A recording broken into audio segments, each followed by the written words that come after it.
बिस्मिल्लाहिर्रहमानिर्रहीम बिस्मिल्लाहिर्रहमानिर्रहीम। Chapter number 7 electronics. Electronics में हम स्टार्ट कर रहे हैं फ्रॉम सेमीकंडक्टर्स। सेमीकंडक्टर्स आपके पास वो मटेरियल्स है जो कि 0 केल्विन पे या एब्सोल्यूट 0 टेम्परेचर पे इंसुलेटर का बिहेव करे और अबाव 0 केल्विन पे ये कंडक्टर का बिहेव करे। ठीक है, तो इसको बेसिकली हम कहते हैं सेमीकंडक्टर्स। सेमीकंडक्टर्स दो किस्म के, इंट्रिंसिक सेमीकंडक्टर्स। इंट्रिंसिक का मतलब होता है प्योर सेमीकंडक्टर्स।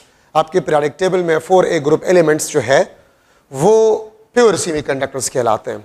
ठीक है, एक्सट्रिंसिक सेमीकंडक्टर्स, इम्प्योर सेमीकंडक्टर्स। अगर आप प्योर सेमीकंडक्टर्स में कुछ इंप्योरिटीज ऐड करें, ठीक है, तो इसको हम एक्सट्रिंसिक सेमीकंडक्टर्स कहते हैं। और अगर आप इंप्योरिटीज को ऐड करते हैं तो उस प्रोसेस को हम डोपिंग कहते हैं। ठीक है, और जिन इंप्योरिटीज को आप ऐड करते हैं उसको हम डोपेंट कहते हैं। उसको हम क्या कहते हैं? डोपेंट कहते हैं। जिस इंप्योरिटीज को हम ऐड करते हैं उसको हम डोपेंट कहते हैं।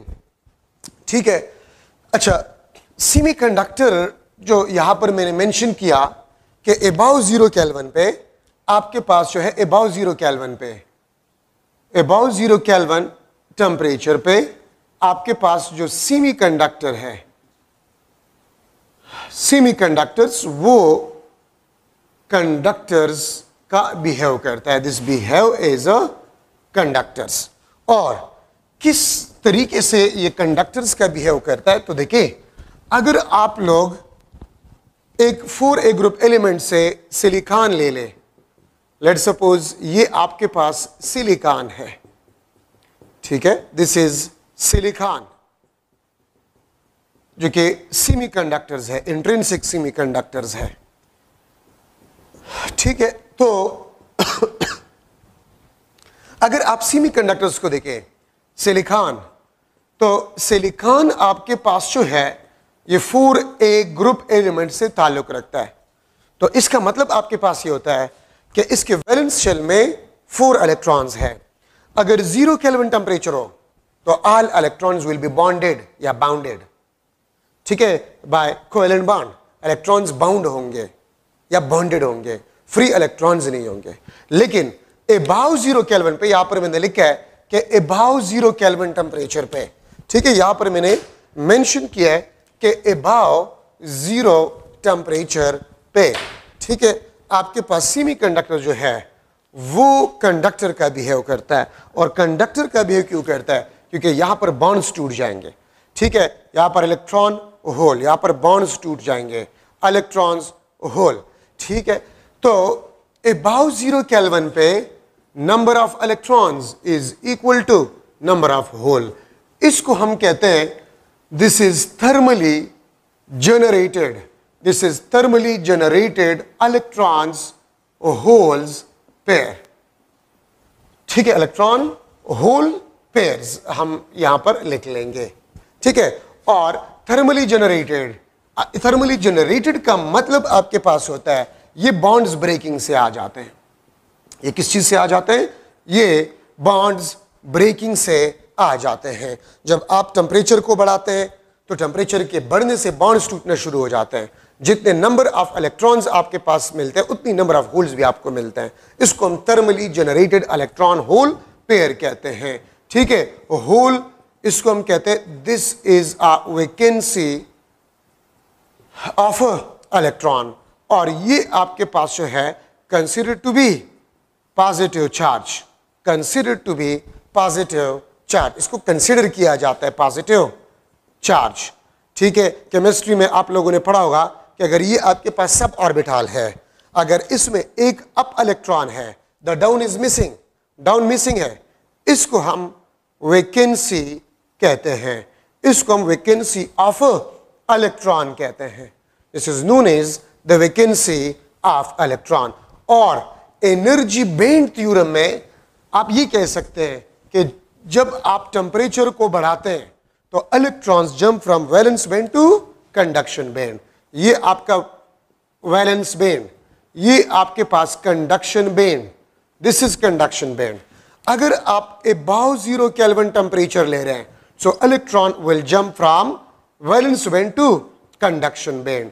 ठीक है, तो आप यहां पर देख सकते हैं ये होल जब इलेक्ट्रॉन वैलेंस बैंड से कंडक्शन बैंड में चला जाएगा तो इलेक्ट्रॉन्स कंडक्शन बैंड में और होल आपके पास वैलेंस बैंड में आ जाएगा। इसको हम कहते हैं this is the generation of electron hole pair. इसको हम generation of electron hole pair कहते हैं। ठीक है, तो आप एनर्जी बैंड थ्योरी से भी इसको एक्सप्लेन कर सकते हैं और बॉन्ड्स ब्रेकिंग से भी आप एक्सप्लेन कर सकते हैं। और आपके बुक ने एक इक्वेशन लिखा है E is equal to KT। ये आपके पास थर्मल एनर्जी है, ये आपके पास थर्मल एनर्जी है। ठीक है, और T आपके पास है, this is a temperature. K आपके पास बोल्ट्जमैन कांस्टेंट है। ठीक है, बोल्ट्जमैन कांस्टेंट है। अगर आप सिलिकॉन में देख लें, सिलिकॉन में तो तकरीबन 0.09 इलेक्ट्रॉन वोल्ट एनर्जी गैप होता है, क्योंकि बहुत ज्यादा स्मॉल एनर्जी है। ठीक है, तो आम रूम टेम्परेचर पे भी सिलिकॉन के इलेक्ट्रॉन्स को इतनी एनर्जी मिल जाता है कि a large number of electrons वो वैलेंस से कंडक्शन बैंड में चले जाते हैं। तो वैलेंस बैंड में होल और कंडक्शन बैंड में इलेक्ट्रॉन्स आपके पास बन जाते हैं। Hole the vacancy of electron, it is considered to be positive charge carrier. ठीक है, और याद रखिए होल का जो इफेक्टिव मास है, होल का जो इफेक्टिव मास है, ठीक है, वो आपके पास मास ऑफ इलेक्ट्रॉन, वो आपके पास मास ऑफ इलेक्ट्रॉन है। ठीक है, so the effective mass of hole is the mass of electron, is the mass of electron. ठीक है, तो ये आपके पास इफेक्टिव मास का मतलब ये होता है होल रियलिटी में सेमीकंडक्टर्स में कंडक्शन नहीं करता, रियलिटी में इलेक्ट्रॉन्स कंडक्शन करते हैं, लेकिन होल्स एक पाथवे प्रोवाइड करते हैं for the conduction of electrons. तो रियलिटी में होल्स कंडक्शन नहीं करते, रियलिटी में इलेक्ट्रॉन्स, लेकिन हम सेमीकंडक्टर में होल्स कंडक्शन कंसीडर करते हैं और होल्स के करंट को हम कन्वेंशनल करंट लेते हैं और इलेक्ट्रॉन्स का जो करंट है उसको हम बेसिकली इलेक्ट्रॉनिक करंट कहते हैं। ठीक है, तो होल आपके पास जो है it is considered to be positive charge और इसके effective mass equal to the mass of electron, क्योंकि रियलिटी में इलेक्ट्रॉन कंडक्शन करते हैं, नॉट होल। और ये बात याद रखें कि थर्मली जनरेटेड बॉन्ड्स ब्रेकिंग से आपके पास जितने नंबर ऑफ इलेक्ट्रॉन्स बनते हैं उतने नंबर ऑफ होल्स भी आपके पास बनते हैं। अगर 1000 इलेक्ट्रॉन्स बनते तो 1000 होल्स बनते हैं, क्योंकि अगर 1000 इलेक्ट्रॉन वैलेंस बैंड से कंडक्शन बैंड में जाएंगे तो यहां पर 1000 इलेक्ट्रॉन, यहां पर 1000 होल, तो number of electrons will be equal to number of holes, और इसी को हम thermally generated electrons hole pair कहते हैं। ठीक है, तो आपके पास ये थोड़ा सा इंट्रोडक्शन था सेमी कंडक्टर्स में। अच्छा, अब अगर आपके पास एक्सट्रिंसिक सेमीकंडक्टर्स हो, इम्प्योर सेमीकंडक्टर्स, तो डोपिंग किया जाता है इम्प्योर सेमीकंडक्टर्स को हासिल करने के लिए। ठीक है, एक्सट्रिंसिक सेमीकंडक्टर्स, एक्सट्रिंसिक सेमीकंडक्टर्स दो किस्म के आपके पास है, एन टाइप और दूसरा आपके पास जो है पी टाइप, दो किस्म के हैं। एन टाइप सेमीकंडक्टर्स, ठीक है, एन टाइप सेमीकंडक्टर अगर सेमीकंडक्टर्स के साथ, सेमीकंडक्टर के साथ आप पेंटावैलेंट इंप्योरिटी, ये आपके पास पेंटावैलेंट इंप्योरिटी है। ठीक है, पेंटावैलेंट इंप्योरिटी है आपके पास। ठीक है, तो पेंटावैलेंट हम इसको क्यों कहते हैं? ये 5A ग्रुप से ताल्लुक रखता है। ये किस चीज से ताल्लुक रखता है? ये 5A ग्रुप से ताल्लुक रखता है, पेंटावैलेंट इंप्योरिटी। तो सेमीकंडक्टर के साथ अगर आप पेंटावैलेंट इंप्योरिटी, और याद रखिए ये आपके पास डोपेंट होता है, तो फिर सेमीकंडक्टर एक्सट्रिंसिक होता है और उस एक्सट्रिंसिक सेमीकंडक्टर्स को हम एन टाइप कहते हैं। ठीक है, पी टाइप, अगर आप सेमीकंडक्टर के साथ 3A ग्रुप एलिमेंट्स को ऐड करते हैं, 3 ग्रुप एलिमेंट्स को आप ऐड करते हैं, ठीक है, तो पी टाइप सेमीकंडक्टर, और इसको हम कहते हैं this is a trivalent impurity. अब आपके ज़हन में ये आ सकता है कि हम इंप्योरिटीज क्यों ऐड करते हैं सेमीकंडक्टर में? तो एक बात याद रखिए, सेमीकंडक्टर के कंडक्शन प्रॉपर्टी को कंट्रोल करने के लिए हम एक्सट्रिंसिक सेमीकंडक्टर्स को बनाते हैं। ठीक है, ये ट्राइवैलेंट इंप्योरिटी आपके पास जो है ये बेसिकली डोपेंट कहलाता है। ठीक है, और याद रखिए पेंटावैलेंट इंप्योरिटी ये प्रोवाइड करता है, ठीक है, electron, provide electron to semiconductor crystal, और ट्राइवैलेंट आपके पास जो है ये प्रोवाइड करता है होल। किस तरह?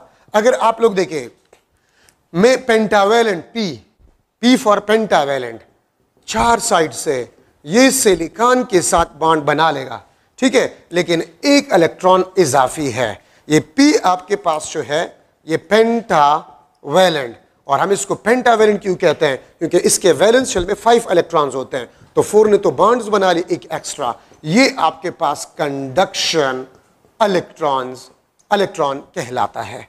अगर मैं ट्राइवेलेंट इंप्योरिटी को लूं, दिस इज ट्राइवेलेंट, ठीक है, तो ट्राइवेलेंट तीनों साइड से सिलिकॉन के साथ बॉन्ड बना लेगा, इसके साथ और इलेक्ट्रॉन नहीं है, ठीक है, सिलिकॉन का इलेक्ट्रॉन तो है लेकिन इसका नहीं है, तो ये आपके पास होल कहलाता है, ठीक है। तो एक ट्राइवेलेंट इंप्योरिटी सेमीकंडक्टर क्रिस्टल को होल प्रोवाइड करता है, और एक पेंटावेलेंट इंप्योरिटी सेमीकंडक्टर क्रिस्टल को इलेक्ट्रॉन प्रोवाइड करता है, ठीक है। तो देखिए, अगर आप लोग 1000 पेंटावेलेंट इंप्योरिटी ऐड करें सेमीकंडक्टर में, तो डोपिंग से 1000 इलेक्ट्रॉन्स बनेंगे, और अगर आप 1000 ट्राइवेलेंट इंप्योरिटीज आप ऐड करें सेमीकंडक्टर में, तो 1000 होल्स डोपिंग से प्रोड्यूस होंगे। डोपिंग से आप एक चार्ज कैरियर प्रोड्यूस कर सकते हैं। पी टाइप में डोपिंग से सिर्फ होल्स, और एन टाइप में सिर्फ आपके पास डोपिंग से इलेक्ट्रॉन्स होंगे, ठीक है। डोपिंग से अगर पेंटावेलेंट आप डोप करें तो इलेक्ट्रॉन्स, और अगर आप ट्राइवेलेंट डोप करें तो होल्स, ठीक है। और होल मैंने आपको बता दिया है, ये एक इलेक्ट्रॉन मिसिंग इलेक्ट्रॉन, तो ये आपके पास वैकेंसी, ये एक्स्ट्रा इलेक्ट्रॉन। तो डोपिंग से या तो इलेक्ट्रॉन मिलते हैं सेमीकंडक्टर को या होल मिलते हैं, लेकिन थर्मली जनरेटेड वो इलेक्ट्रॉन और होल्स दोनों होते हैं, ठीक है। तो ये आपके पास जो है एक्सट्रिंसिक सेमीकंडक्टर, ठीक है। अच्छा, अब अगर आप लोग देखें एन टाइप सेमीकंडक्टर, अगर आप एन टाइप सेमीकंडक्टर्स आप लोग देख ले, तो एन टाइप सेमीकंडक्टर में 2 कैरियर्स होते हैं, मेजॉरिटी कैरियर्स जो कि चार्ज कैरियर्स, और दूसरा आपके पास होते हैं माइनॉरिटी कैरियर्स। मेजॉरिटी कैरियर्स याद रखे, ये आपके पास जो है इलेक्ट्रॉन्स होते हैं एन टाइप में, ठीक है। और मेजॉरिटी कैरियर्स का जो कास आपके पास होता है, कास, वो doping and thermally generated,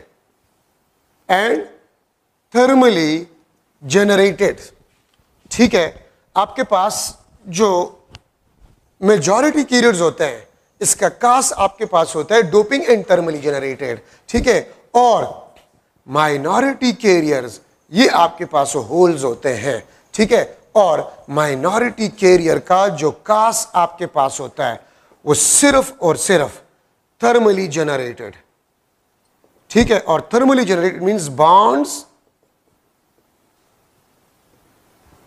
breaking, ये भी आपके पास जो है bonds breaking, thermally generated bonds breaking, ये भी आपके पास डोपिंग। तो देखिए, आपके पास नंबर ऑफ इलेक्ट्रॉन्स जो है एन टाइप में, this is very large is compare to the number of holes. तो इलेक्ट्रॉन्स को हम मेजॉरिटी कैरियर कहते हैं एन टाइप में, और होल्स को हम माइनॉरिटी कैरियर्स कहते हैं। और एक बात जहन में बिठा दें कि मेजॉरिटी कैरियर्स का जो कास होता है वो डोपिंग और थर्मली जनरेटेड होता है, और माइनॉरिटी कैरियर का सिर्फ और सिर्फ कास होता है वो थर्मली जनरेटेड होता है, ठीक है। Same is the case for P type. P type में भी आपके पास मेजॉरिटी कैरियर्स आपके पास होल्स होते हैं, और माइनॉरिटी कैरियर्स आपके पास इलेक्ट्रॉन्स होते हैं, और बाकी मेजॉरिटी कैरियर का हमेशा कास डोपिंग और थर्मली जनरेटेड होता है, ठीक है। और माइनॉरिटी का कास आपके पास जो होता है वो थर्मली जनरेटेड होता है। और पी टाइप में आपके पास number of electrons is very very less than the number of holes, इसको हम पी टाइप कहते हैं। एन टाइप को हम डोनर सेमीकंडक्टर्स भी कहते हैं, डोनर सेमीकंडक्टर्स, और पी टाइप को हम एक्सेप्टर सेमीकंडक्टर भी कहते हैं, ठीक है। और अक्सर आपके ज़हन में ये आएगा कि पेंटावेलेंट और ट्राइवेलेंट को क्यों सिर्फ ऐड किया जाता है, किसी और को नहीं? ये स्टेबल है, इसका कंडक्शन कंट्रोल हम कर सकते हैं इजीली, ठीक है। और याद रखिए इलेक्ट्रॉनिक्स डिवाइसेस में यही दो मटेरियल्स इस्तेमाल होते हैं, P type and N type semiconductor, जो कि बेसिकली आपके पास एक्सट्रिंसिक सेमीकंडक्टर्स है, ठीक है। तो देखिए हमने सेमीकंडक्टर से स्टार्ट क्यों किया, क्योंकि इलेक्ट्रॉनिक डिवाइसेस जितने भी बनते हैं उसमें सेमीकंडक्टर्स ज्यादातर यूज होते हैं, मोस्टली यूज होते हैं। और सेमीकंडक्टर्स में भी फिर आपके पास पी और एन टाइप्स आपके पास जो है वो यूज होते हैं, ठीक है। तो ये आपके पास जो है एक्सट्रिंसिक सेमीकंडक्टर्स में इंपॉर्टेंट पॉइंट आपके पास बन गया है। अच्छा यहां पर मैं लिख रहा हूं फैब्रिकेशन। फैब्रिकेशन आपके पास क्या होता है? The process of mixing extrinsic semiconductor. Extrinsic semiconductor एक होता है डोपिंग।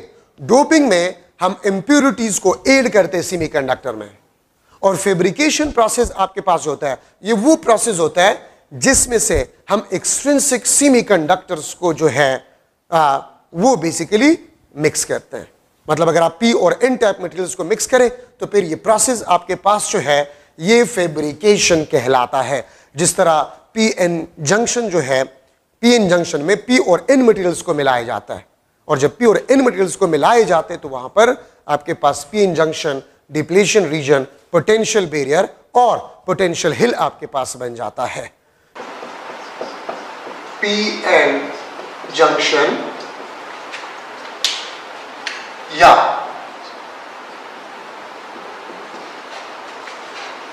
डिप्लीशन रीजन या पोटेंशियल बैरियर या पोटेंशियल हिल, ये सारे इसके नाम है।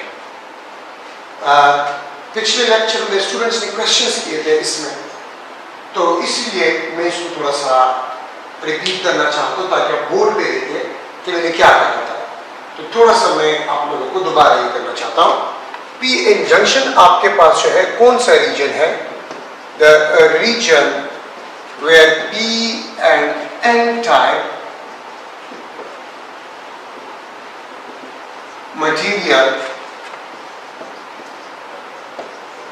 आर मिक्स्ड, ठीक है। उस रीजन को बेसिकली हम पी एन जंक्शन कहते हैं। आप अगर देखें तो पी एन जंक्शन के सामने मैंने जो है ये डेफिनेशन लिखी हुई है। देखिए अगर ये आपके पास पी मटेरियल है, दिस इज पी, तो पी में आपके पास होल्स होते हैं,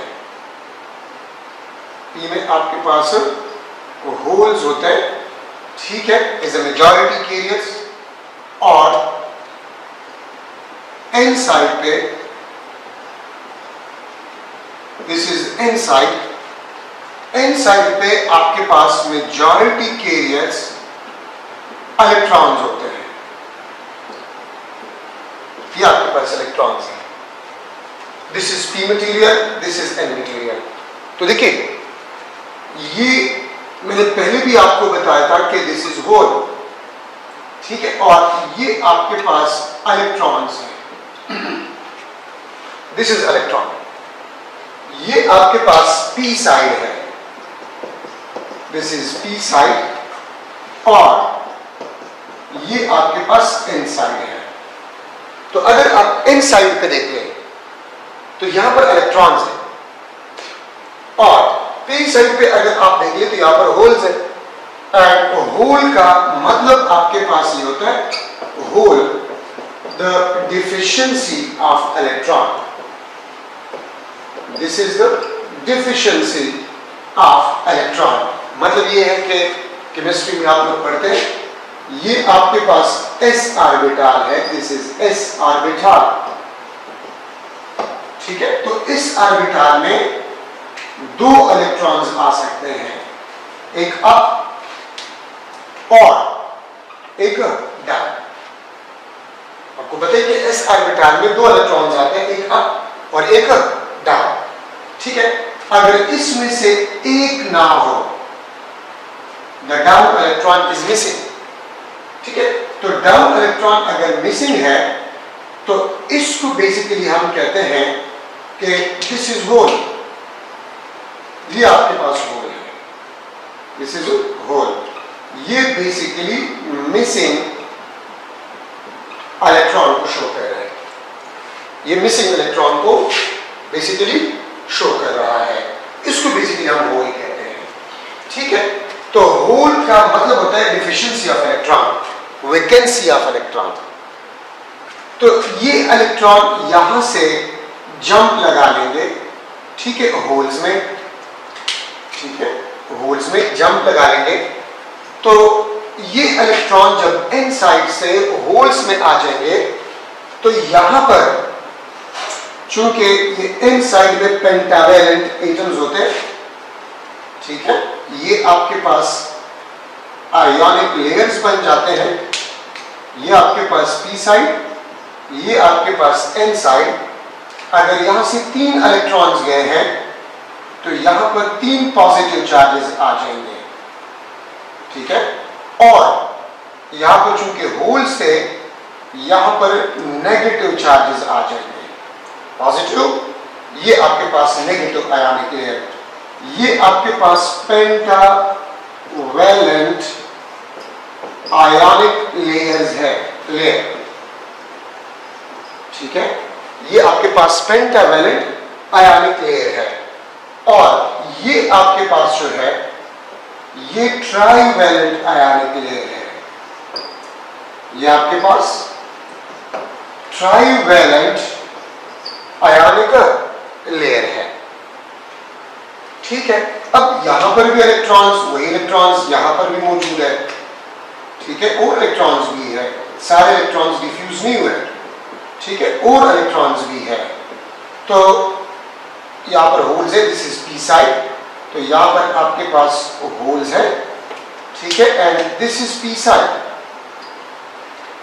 तो यहां पर इलेक्ट्रिक फील्ड प्रोड्यूस हो गई, देखिए ये आपके पास पॉजिटिव आयोनिक लेयर है, ये नेगेटिव आयोनिक लेयर है, तो यहां पर आपके पास इलेक्ट्रिक फील्ड प्रोड्यूस हो जाएगा, ठीक है, this is the electric field, E मैंने यहां पर ए दी है, सही है।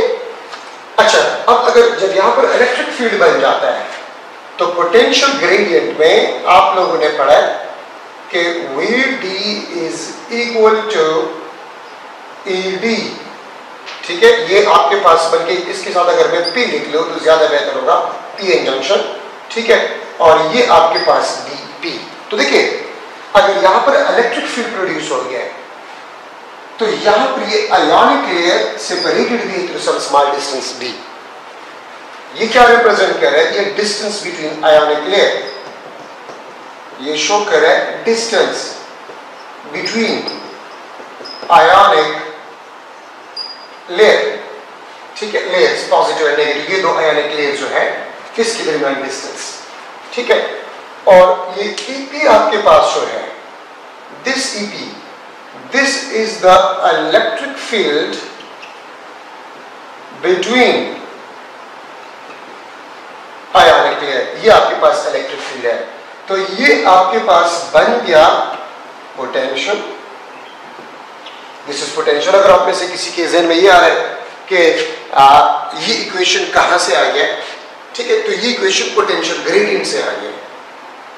फर्स्ट चैप्टर में आप देखिए तो पोटेंशियल ग्रेडियंट से इक्वेशन आई है कि अगर किसी रीजन में इलेक्ट्रिक फील्ड होगा, किसी रीजन में इलेक्ट्रिक फील्ड होगा और उसमें जो है सेपरेशन होगा, ठीक है, तो separation multiply by electric field will be equal to a potential और पोटेंशियल डिफरेंस। तो देखिए यहां पर एक पोटेंशियल बन गया है, इस रीजन में देखिए यहां पर आपके पास एक पोटेंशियल बन गया है VP, ठीक है।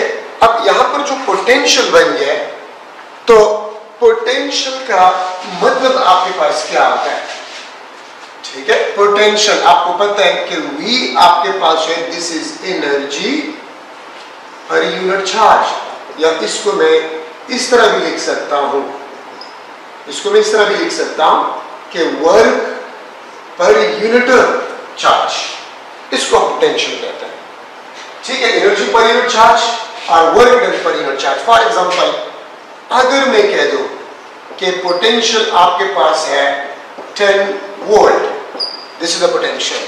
तो 10 वोल्ट का मतलब होता है 10 जॉल पर 1 कूलम।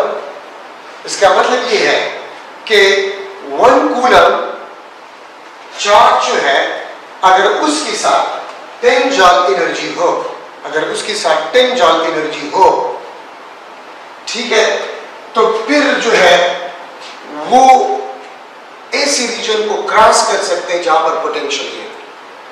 मैं फिर रिपीट कर रहा हूं, अगर आप इस पोटेंशियल को देखें, Vp is equal to EP into dP। Vp is equal to EP into dP। अगर फॉर एग्जाम्पल यहां पर पोटेंशियल 10 वोल्ट है, फॉर एग्जाम्पल 10 वोल्ट तो नहीं होता, कम होता है, वैसे मैं एक एग्जाम्पल दे रहा हूं, तो फिर अगर ये इलेक्ट्रॉन यहां से इस होल्स में डिफ्यूज होना चाहता है तो फिर 1 कूलम्स इलेक्ट्रॉन्स के लिए 10 जॉल एनर्जी का होना जरूरी होगा, तब ये इसको क्रॉस कर सकता है। अदरवाइज ये इलेक्ट्रॉन्स इसको क्रॉस नहीं कर सकता। मैं आपको जो सिलिकॉन और जर्मेनियम जो है याद रखें, एक्सपेरिमेंटली मैं इसको लिख लेता हूं। यहां पर स्टूडेंट्स ने ज्यादा क्वेश्चंस किए थे तो मैं इसलिए इसको थोड़ा सा एक्सप्लेन करना चाहता हूं।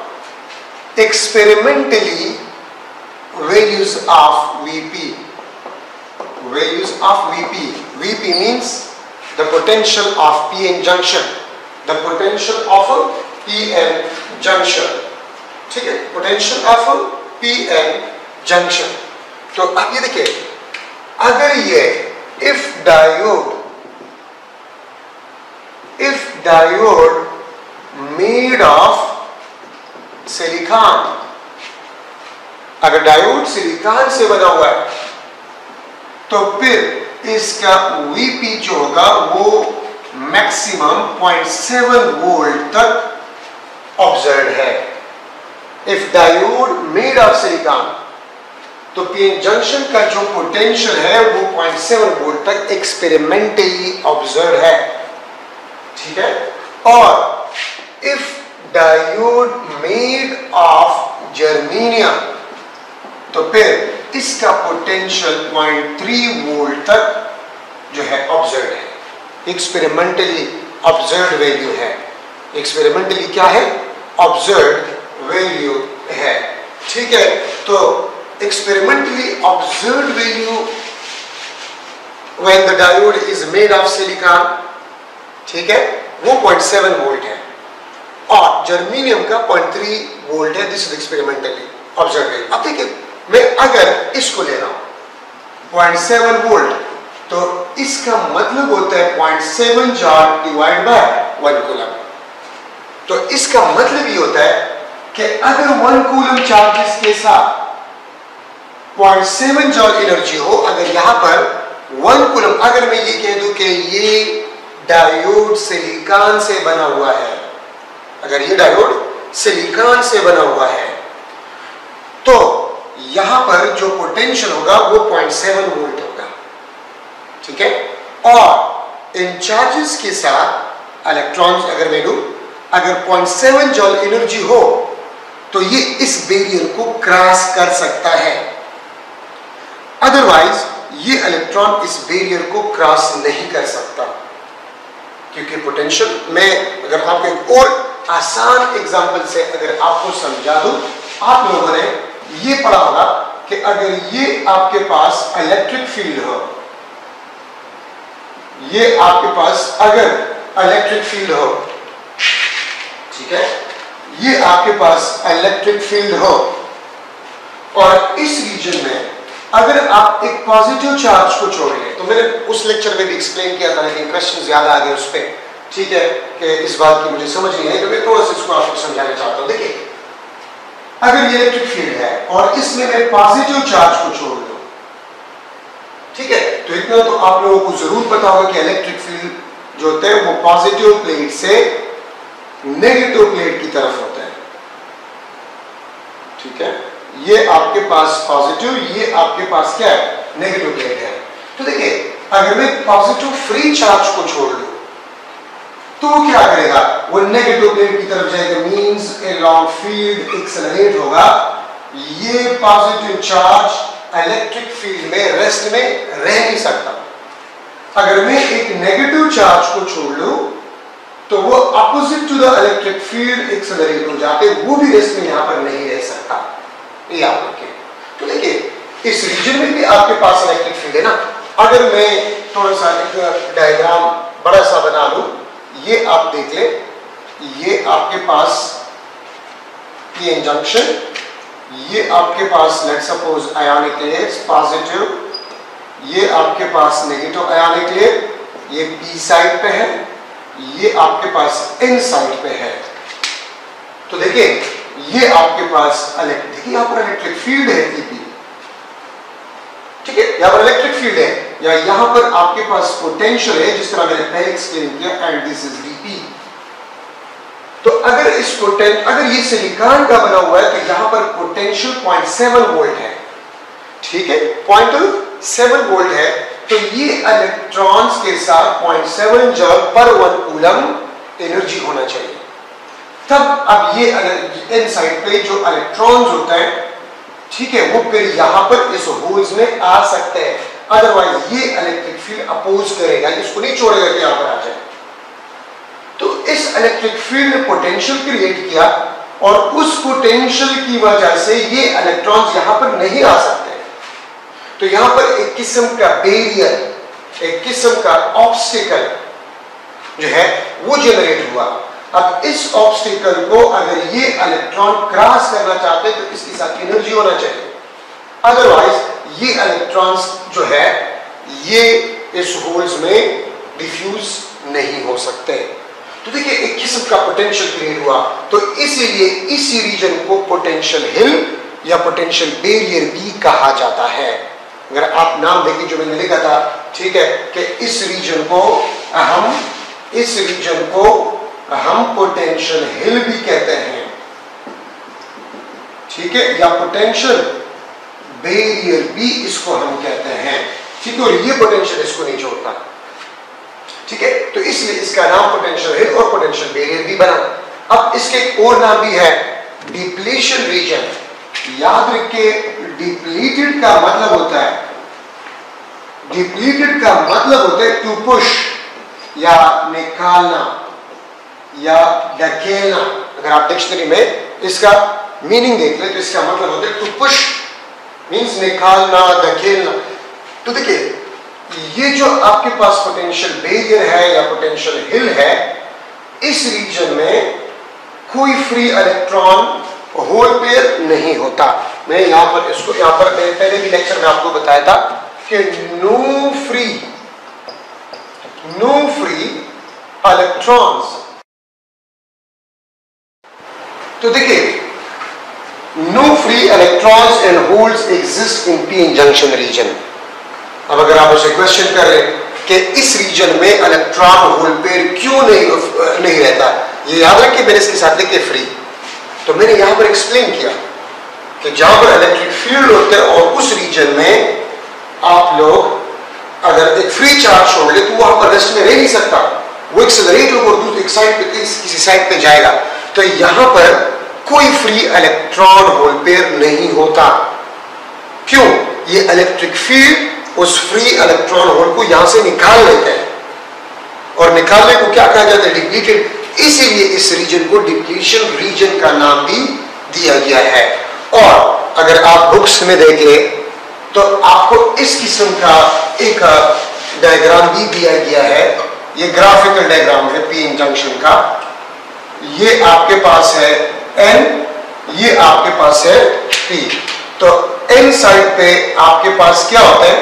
इलेक्ट्रॉन्स होते हैं, ठीक है, और ये आपके पास होल्स होते हैं। तो ये इलेक्ट्रॉन आप देखिए, ये रीजन जो है ये बेसिकली पीएन जंक्शन कहलाता है, ठीक है। ये इसका ग्राफिकल रिप्रेजेंटेशन है। ये आपके पास क्या है? ग्राफिकल रिप्रेजेंटेशन है।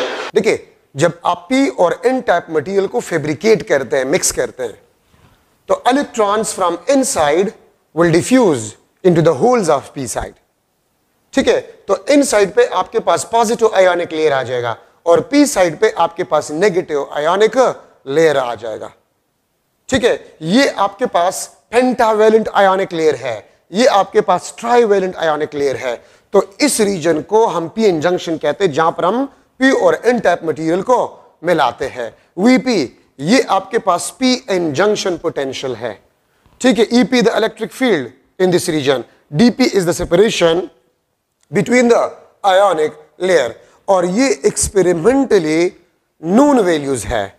अगर आपके पास कोई डायोड या पीएन जंक्शन सिलिकॉन से बना हुआ है तो पीएन जंक्शन का पोटेंशियल आपके पास होगा वो 0.7 वोल्ट होगा वो आपके पास क्या होगा 0.7 वोल्ट होगा। और अगर कोई डायोड जर्मेनियम से बना हुआ है तो पीएन जंक्शन का पोटेंशियल आपके पास जो होगा वो 0.3 वोल्ट होगा। This is the experimentally known value. अब इस रीजन को डिप्लीशन रीजन क्यों कहा जाता है?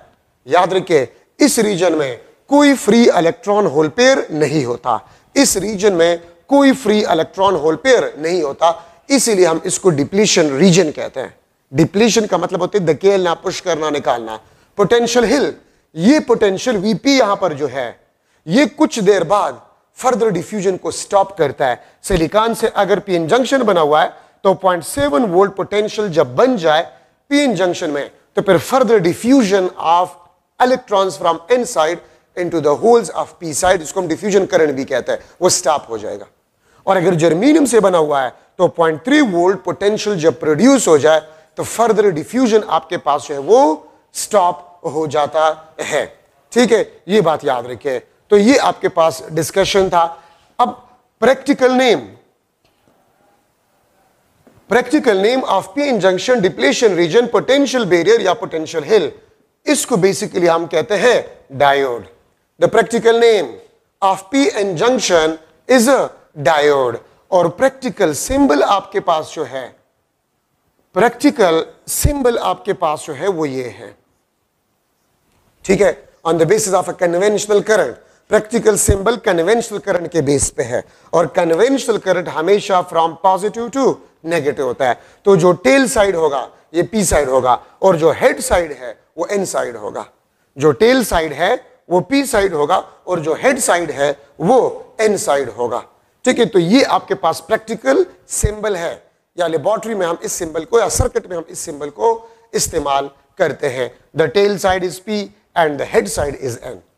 याद रखिए, जब कोई इलेक्ट्रॉनिक डिवाइस बनाया जाता है तो फिर उसको ऑपरेट करने का तरीका भी सिखाया जाता है, उसको ऑपरेट करने का तरीका भी सिखाया जाता है, ठीक है। ये बात याद रखिए।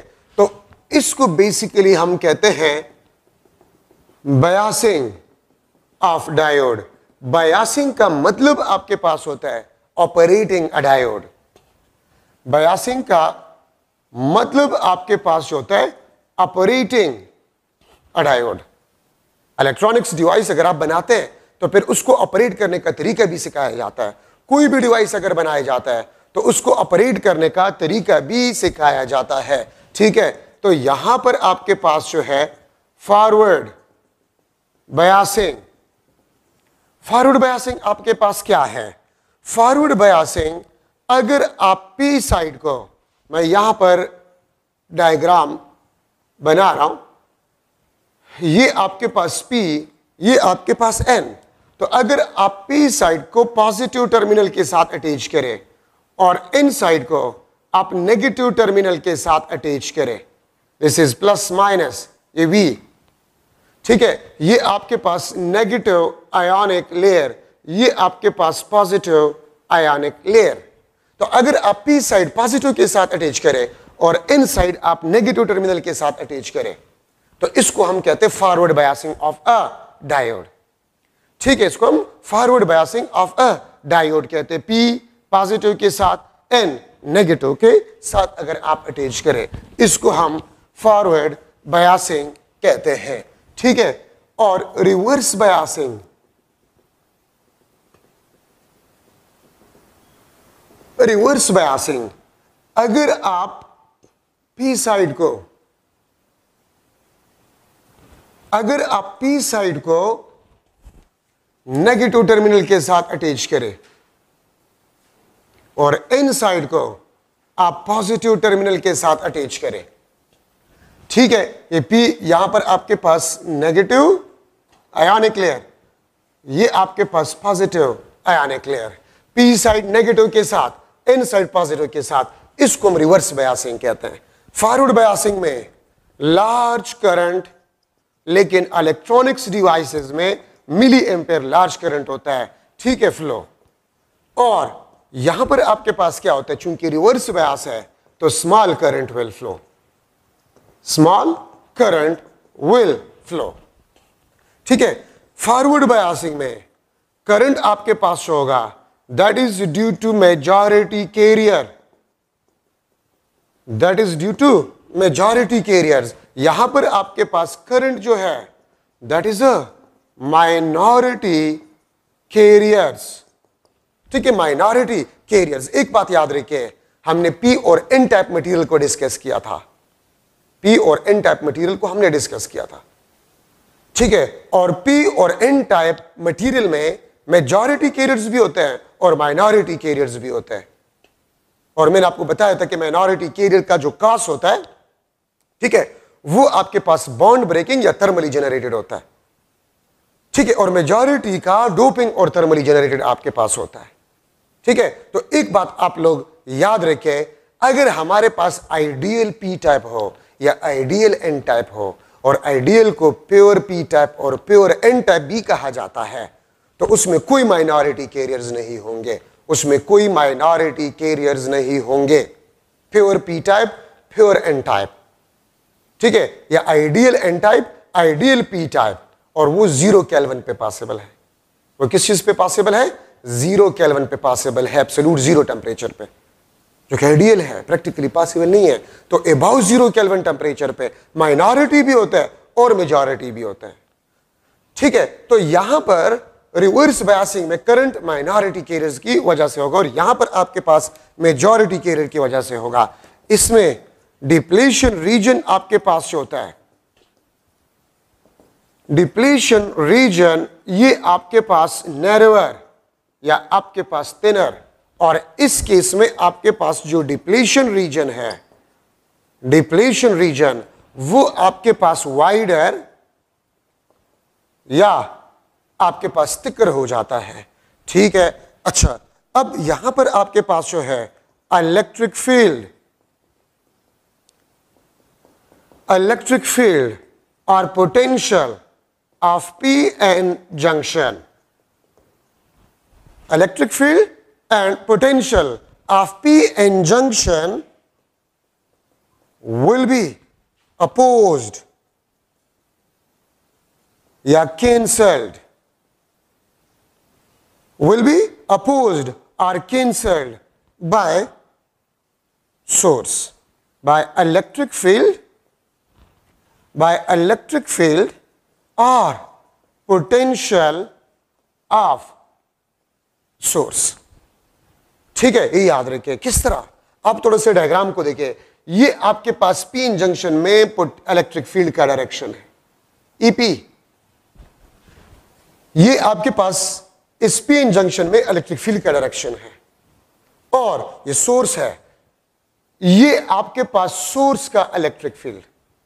तो आप देखिए दोनों अपोजिट डायरेक्शन में है, तो ये कैंसिल हो जाएगा।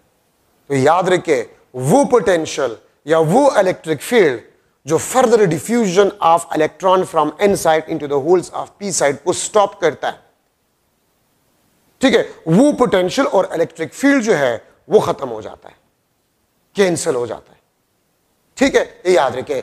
तो वो पोटेंशियल या वो बैरियर जो फ्लो को स्टॉप कर रहा था, अपोज कर रहा था, वो खत्म हो गया। तो अब चार्जेस कंडक्शन कर सकते हैं, तो इसलिए फॉरवर्ड बायसिंग कहलाता है, ठीक है। और उसमें देखिए यही सेंटेंस लिख ले रिवर्स बायस में, लेकिन इस अपोज्ड और कैंसल्ड के बजाय आप सपोर्ट लिख ले, सपोर्ट, ठीक है। आप देखिए ना, यहां पर ये आपके पास पी एन जंक्शन में इलेक्ट्रिक फील्ड का डायरेक्शन है और ये सोर्स के इलेक्ट्रिक फील्ड का डायरेक्शन है, तो ये तो सपोर्ट कर है।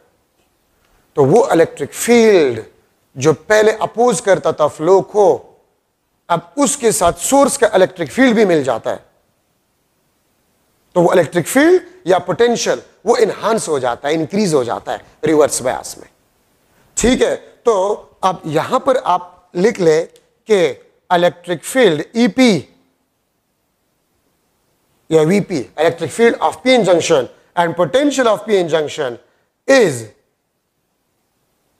सपोर्टेड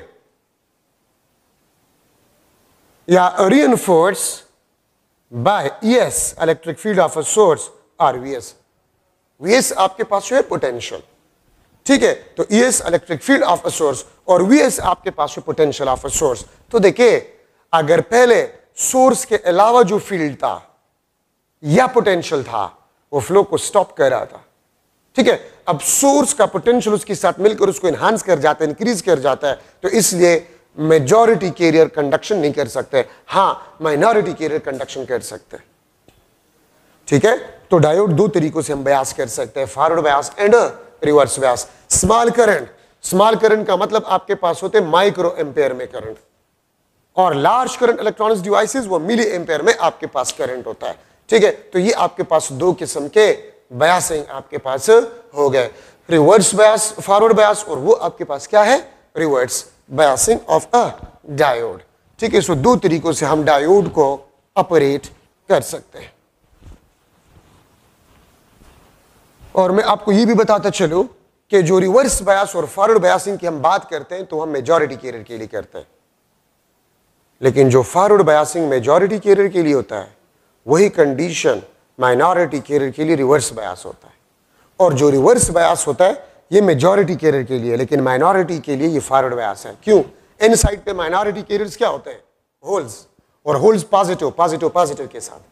पी साइड में इलेक्ट्रॉन्स नेगेटिव, और वो नेगेटिव नेगेटिव के साथ. तो माइनॉरिटी कैरियर फॉरवर्ड बयास है इस केस में. ठीक है, तो इसलिए करंट माइनॉरिटी कैरियर की वजह से होता है. ठीक है, IV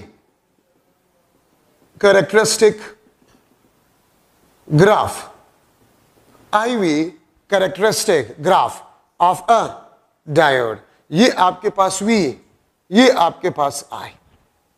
ठीक है, और रिवर्स बयास अगर हो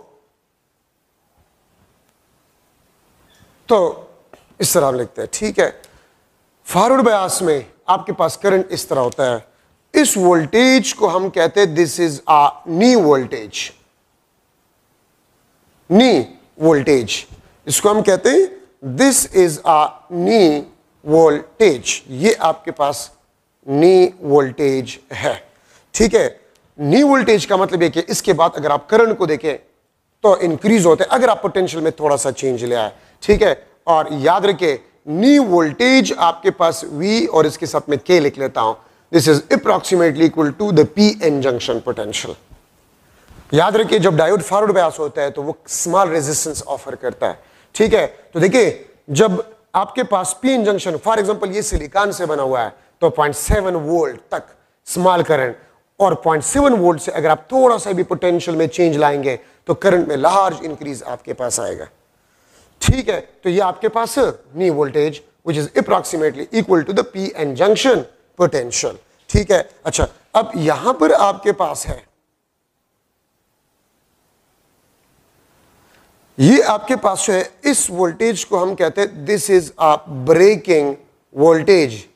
अब रिवर्स बयास में अभी हम पढ़ चुके हैं कि करंट माइनॉरिटी कैरियर की वजह से होगा. याद रखिए अगर डायोड आपके पास आइडियल हो, ठीक है, अगर डायोड आपके पास आइडियल हो, आइडियल, तो नो रिवर्स करंट. ठीक है, नो रिवर्स करंट. ठीक है, आइडियल डायोड सिर्फ एक डायरेक्शन में करंट को अलाउ करेगा, और अगर डायोड आपके पास फॉरवर्ड हो तब. ठीक है, लेकिन अगर रियल डायोड हो तो देखिए ये ब्लू लाइन ये इस ब्लैक से थोड़ा सा नीचे है, तो इसका मतलब है स्मॉल करंट, ये माइनॉरिटी कैरियर की वजह से करंट होगा. ये आपके पास माइनॉरिटी कैरियर की वजह से करंट होगा. अगर डायोड आइडियल हो तो फिर बिल्कुल ये इसी लाइन पे होगा. अच्छा, ब्रेकिंग वोल्टेज कौन सा वोल्टेज है? ब्रेकिंग वोल्टेज आपके पास वो वोल्टेज है जिसके बाद अगर आप पोटेंशियल में थोड़ा सा इंक्रीज ले आए, लार्ज करंट पासेस. या ब्रेकिंग वोल्टेज वो वोल्टेज होता है at which bonds start breaking, bonds start breaking, जिस पे बॉन्ड्स टूटना शुरू हो जाता है. ठीक है, और किस तरह बॉन्ड्स टूटना शुरू हो जाता है, ठीक है, जब आप रिवर्स पोटेंशियल बढ़ाते हैं, जब आप रिवर्स पोटेंशियल बढ़ाते हैं तो इलेक्ट्रॉन का एनर्जी इंक्रीज होता है। जब इलेक्ट्रॉन का एनर्जी इंक्रीज होता है तो वो बॉन्ड्स के साथ कोलिजन करता है। तो जब वो बॉन्ड्स के साथ कोलिजन करता है तो बॉन्ड्स टूट जाते हैं, टूटना शुरू हो जाते हैं। ये करंट आपके पास जो है, ये वाला करंट, ये करंट मैं आई लिख लूंगा, ये minority current plus breaking bonds, minority carrier current plus breaking bond, BB means breaking bond, तो फिर लार्ज करंट आपके पास है वो पास होगा। तो ये आपके पास IV characteristic graph of diode. और याद रखें, हर एक semiconductor device non ohmic conductor है, हर semiconductor device non ohmic conductor है, ठीक है, ये बात याद रखें। डायोड अगर आइडियल है तो वो रिवर्स बायस में करंट को ब्लॉक करेगा। अगर आइडियल भी रियल भी हो, रियल डायोड, तो माइनॉरिटी कैरियर की वजह से जो करंट होते हैं वो नेग्लिजिबल स्मॉल होते हैं, जिसको हम क्या कर सकते हैं, नेग्लेक्ट कर सकते हैं, ठीक है, ये याद रखें। अच्छा, एवेलेंसी इफेक्ट, नी वोल्टेज पे जो इफेक्ट आपके पास होता है, ठीक है, इसको आप ब्रेकिंग वोल्टेज पे जो आपके पास इफेक्ट होता है, इसको एवेलेंसी इफेक्ट भी कहा जाता है। एवेलेंसी का मतलब ये होता है बर्फानी तोदा, कोई चीज बिल्कुल एज पे पड़ा है, थोड़ा सा एनर्जी अगर आप इसको दे तो वो गिर जाता है, वो क्या हो जाता है, गिर जाता है, ये एवेलेंसी इफेक्ट कहलाता है। तो रिवर्स बायस में ब्रेकिंग वोल्टेज के बाद अगर आप थोड़ा सा पोटेंशियल इंक्रीज कर जाए तो करंट में लार्ज चेंज आएगा, ये एवेलेंसी इफेक्ट कहलाता है, ठीक है। और दूसरा जीनर इफेक्ट है। जीनर इफेक्ट आपके बुक में डिस्कस किया गया, लेकिन ये जीनर डायोड के लिए होता है और जीनर डायोड आपके कोर्स में नहीं है। लेकिन जीनर इफेक्ट जो है वो भी एवेलेंसी इफेक्ट जैसा है, लेकिन सिर्फ ब्रेकिंग वोल्टेज का फर्क होता है। आपके बुक में ये चीजें नहीं, इसलिए मैं ज्यादा टाइम आप लोगों का जाया नहीं करना चाहता, ठीक है। लेकिन एवेलेंसी इफेक्ट भी ब्रेकिंग वोल्टेज और जीनर इफेक्ट भी ब्रेकिंग वोल्टेज, लेकिन सिर्फ वैल्यूज का डिफरेंस होता है, ठीक है, ये याद रखें। अच्छा, अब यहां पर मैं डिस्कस कर रहा हूं special purposes diodes, special purposes diodes. Number first आपके पास जो है LED, light emitting diode, light emitting diode, LED, ये भी डायोड है आपके पास, ठीक है। इसमें जरूरी पॉइंट्स, ऑलवेज फॉरवर्ड बायस्ड, इसको फॉरवर्ड बायस्ड में ऑपरेट किया जाता है, ठीक है। और it convert electrical energy, it convert electrical energy into light energy, ये इलेक्ट्रिकल एनर्जी को लाइट एनर्जी में कन्वर्ट करता है, ठीक है, ये बात याद रखिए। ये लाइट एनर्जी, इलेक्ट्रिकल एनर्जी को लाइट एनर्जी में कन्वर्ट करता है, ठीक है। अच्छा, अब यहां पर एक और चीज है कि विजिबल या लाइट, नेचर ऑफ लाइट में लिख लूंगा, एमसीक्यूज के लिए जरूरी है। नेचर ऑफ लाइट आपके पास जो है, this depends upon nature of semiconductor, semiconductor के नेचर पे डिपेंड करता है, ठीक है। And energy gap, energy gap पे डिपेंड करता है, ठीक है। नेचर ऑफ लाइट, ठीक है, पे जो है नेचर ऑफ लाइट इमिटेड, वो किन चीजों पे डिपेंड करता है, नेचर ऑफ सेमीकंडक्टर। आपको पता है कि हर सेमीकंडक्टर का एनर्जी गैप डिफरेंट होता है, तो एनर्जी जो लाइट आपको देगा उसकी एनर्जी भी डिफरेंट होगा। तो इसलिए इन दो चीजों पे जो है, नेचर ऑफ सेमीकंडक्टर और एनर्जी गैप पे ये डिपेंड करता है। अगर मैं लिख लो Eg is equal to HF HC divide by lambda, so lambda is equal to HC divide by Eg, तो आप यहां पर देख सकते हैं कि wavelength of light emitted, this is inversely proportional to the energy gap, ये एनर्जी गैप के साथ इनवर्सली प्रोपोर्शनल होगा, ठीक है, ये बात याद रखिए। तो nature of light emitted depends upon nature of semiconductor and energy gap पे डिपेंड करता है, ठीक है। विजिबल लाइट इमिटिंग डायोड, वो लाइट इमिटिंग डायोड जो विजिबल लाइट आपको देता है। फॉर एग्जांपल, आपके मोबाइल में टॉर्च है, आपके मोबाइल की चार्जर में जो छोटा सा लाइट होता है, ठीक है, जो डिजिटल क्लॉक्स लगे होते हैं उसमें छोटे छोटे लाइट्स वगैरह, विजिबल लाइट, वो mostly they are mostly made of gallium arsenide, gallium phosphide, gallium arsenide phosphide, ठीक है। गैलियम आर्सेनाइड, गैलियम फास्फाइड और गैलियम आर्सेनाइड फास्फाइड से बनाए जाते हैं। और अगर आप लोगों से पूछ लिया जाए कि आपके जो टेलीविजन के रिमोट कंट्रोल में जो लाइट इमिटिंग डायोड लगा होता है वो कौन सा लाइट आपको देता है, तो इंफ्रारेड, इंफ्रारेड। तो रिमोट कंट्रोल में जो लाइट इमिटिंग डायोड्स लगे होते हैं वो इंफ्रारेड लाइट देते हैं, और वो आम जो है सेमीकंडक्टर से बने होते हैं। सिलिकॉन और जर्मेनियम आम सेमीकंडक्टर्स है, उससे ये बने होते हैं। ठीक है, तो ऑर्डिनरी सिलिकॉन से जो लाइट इमिटिंग डायोड बनते हैं वो आपको इंफ्रारेड देते हैं, जो कि रिमोट कंट्रोल में इस्तेमाल होते हैं। ठीक है, और ये यहां पर मैं लिख लूंगा, यहां पर जब ये हमें लाइट देता है तो एनर्जी गैप से अगर मैं इसको एक्सप्लेन करूं, ये आपका कंडक्शन बैंड है। ठीक है, ये वैलेंस बैंड है, this is valence band, energy band theorem. तो यहां से अगर इलेक्ट्रॉन जंप करे इनटू द होल, या इलेक्ट्रॉन अगर जंप करे इस होल को फिल करने के लिए, ये आपको लाइट देगा। ठीक है, तो यहां पर आपके पास जो है कंबिनेशन, रिकंबिनेशन, ठीक है, recombination of electron hole pairs, recombination of electron hole pairs. Electron conduction band से वैलेंस बैंड में आ जाता है, तो ये recombination of electron hole pair होते हैं, जो कि हमें क्या देता है, लाइट देता है। हमें क्या देता है, लाइट देता है।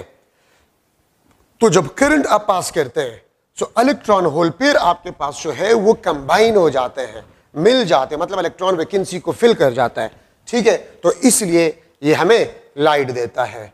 सेकंड आपके पास फोटोडायोड है, सेकंड आपके पास फोटोडायोड है। Convert light energy into electrical energy. ये लाइट इमिटिंग डायोड का उल्टा है, वो इलेक्ट्रिकल एनर्जी को लाइट एनर्जी में कन्वर्ट करता है। ठीक है, और ये लाइट एनर्जी को लाइट इमिटिंग डायोड वो इलेक्ट्रिकल एनर्जी को लाइट में, ये लाइट को इलेक्ट्रिकल एनर्जी में कन्वर्ट करता है। ठीक है, इसको हम फोटो डायोड कहते हैं। और याद रखिए, ऑलवेज रिवर्स बायस्ड, ये हमेशा रिवर्स बायस होता है। और यहां पर लाइट जो है वो ऑन स्विच का काम करता है, work is on switch.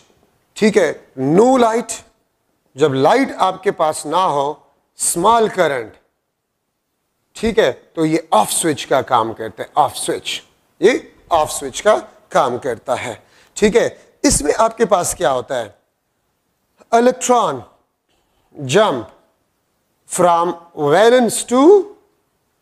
Valence to conduction band. ठीक है, और इसको हम कहते हैं generation of electron hole pair. इसको हम generation of electron hole pair कहते हैं। इसी डायग्राम को हम उल्टा करते हैं, यहां से इलेक्ट्रॉन जंप कर जाता है ये। ठीक है, यहां से इलेक्ट्रॉन जो है वो जंप कर जाता है। So when electron jump from valence to conduction band, तो ये एब्जॉर्ब एनर्जी, ये इलेक्ट्रिकल एनर्जी को लाइट एनर्जी को इलेक्ट्रिकल एनर्जी में कन्वर्ट कर जाता है। ठीक है, तो ये आपके पास फोटो डायोड में। और याद रखिए, जो लाइट होता है, light is focused on PN junction, light को पीएन जंक्शन पे फोकस किया जाता है। ठीक है, और ये भी याद रखिए कि करंट आपके पास है, this is directly proportional to the light intensity. Current आपके पास है, this is directly proportional to the light intensity. Light intensity ज्यादा हो, करंट आपके पास ज्यादा होगा। लाइट इंटेंसिटी कम हो, करंट आपके पास कम होगा। ठीक है, so current is directly proportional to the light intensity. इसमें ये इंपॉर्टेंट चीजें एमसीक्यूज के लिए आप लोगों ने याद करने होंगे। ये इंपॉर्टेंट चीजें हैं आपके पास फोटो डायोड में।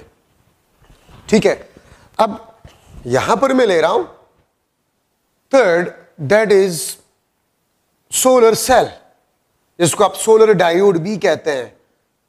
It will convert solar energy into electrical energy.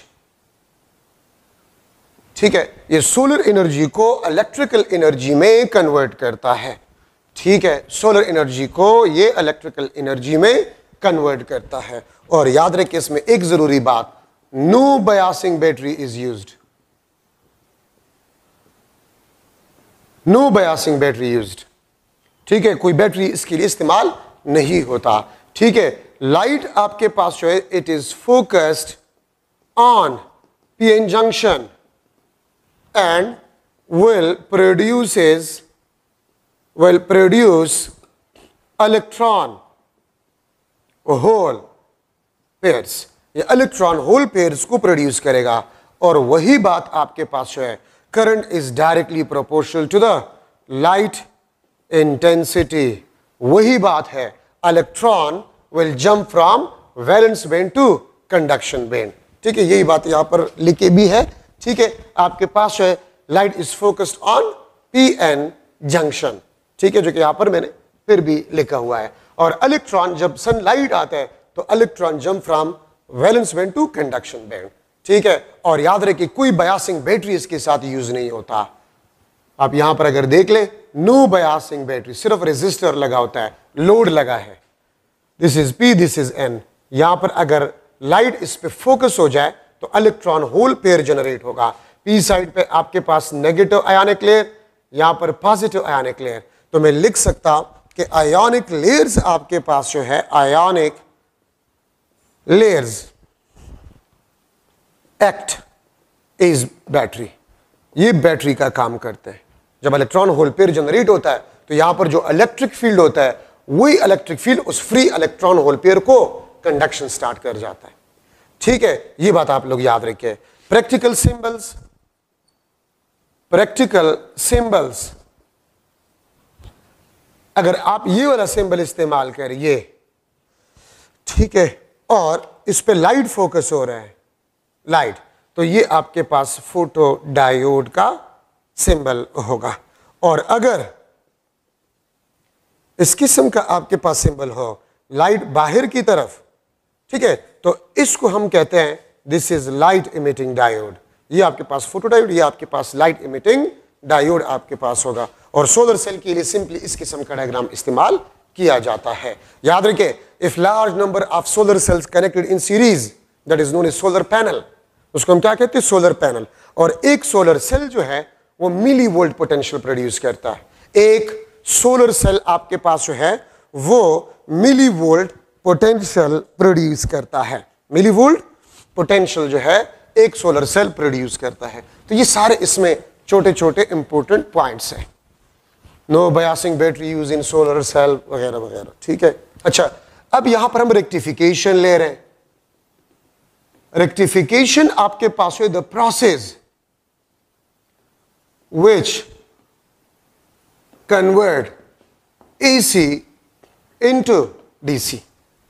इस प्रोसेस का नाम रेक्टिफिकेशन है, वो प्रोसेस जिसमें AC आपके पास जो है वो DC में कन्वर्ट हो जाए उसको हम रेक्टिफिकेशन कहते हैं, ठीक है।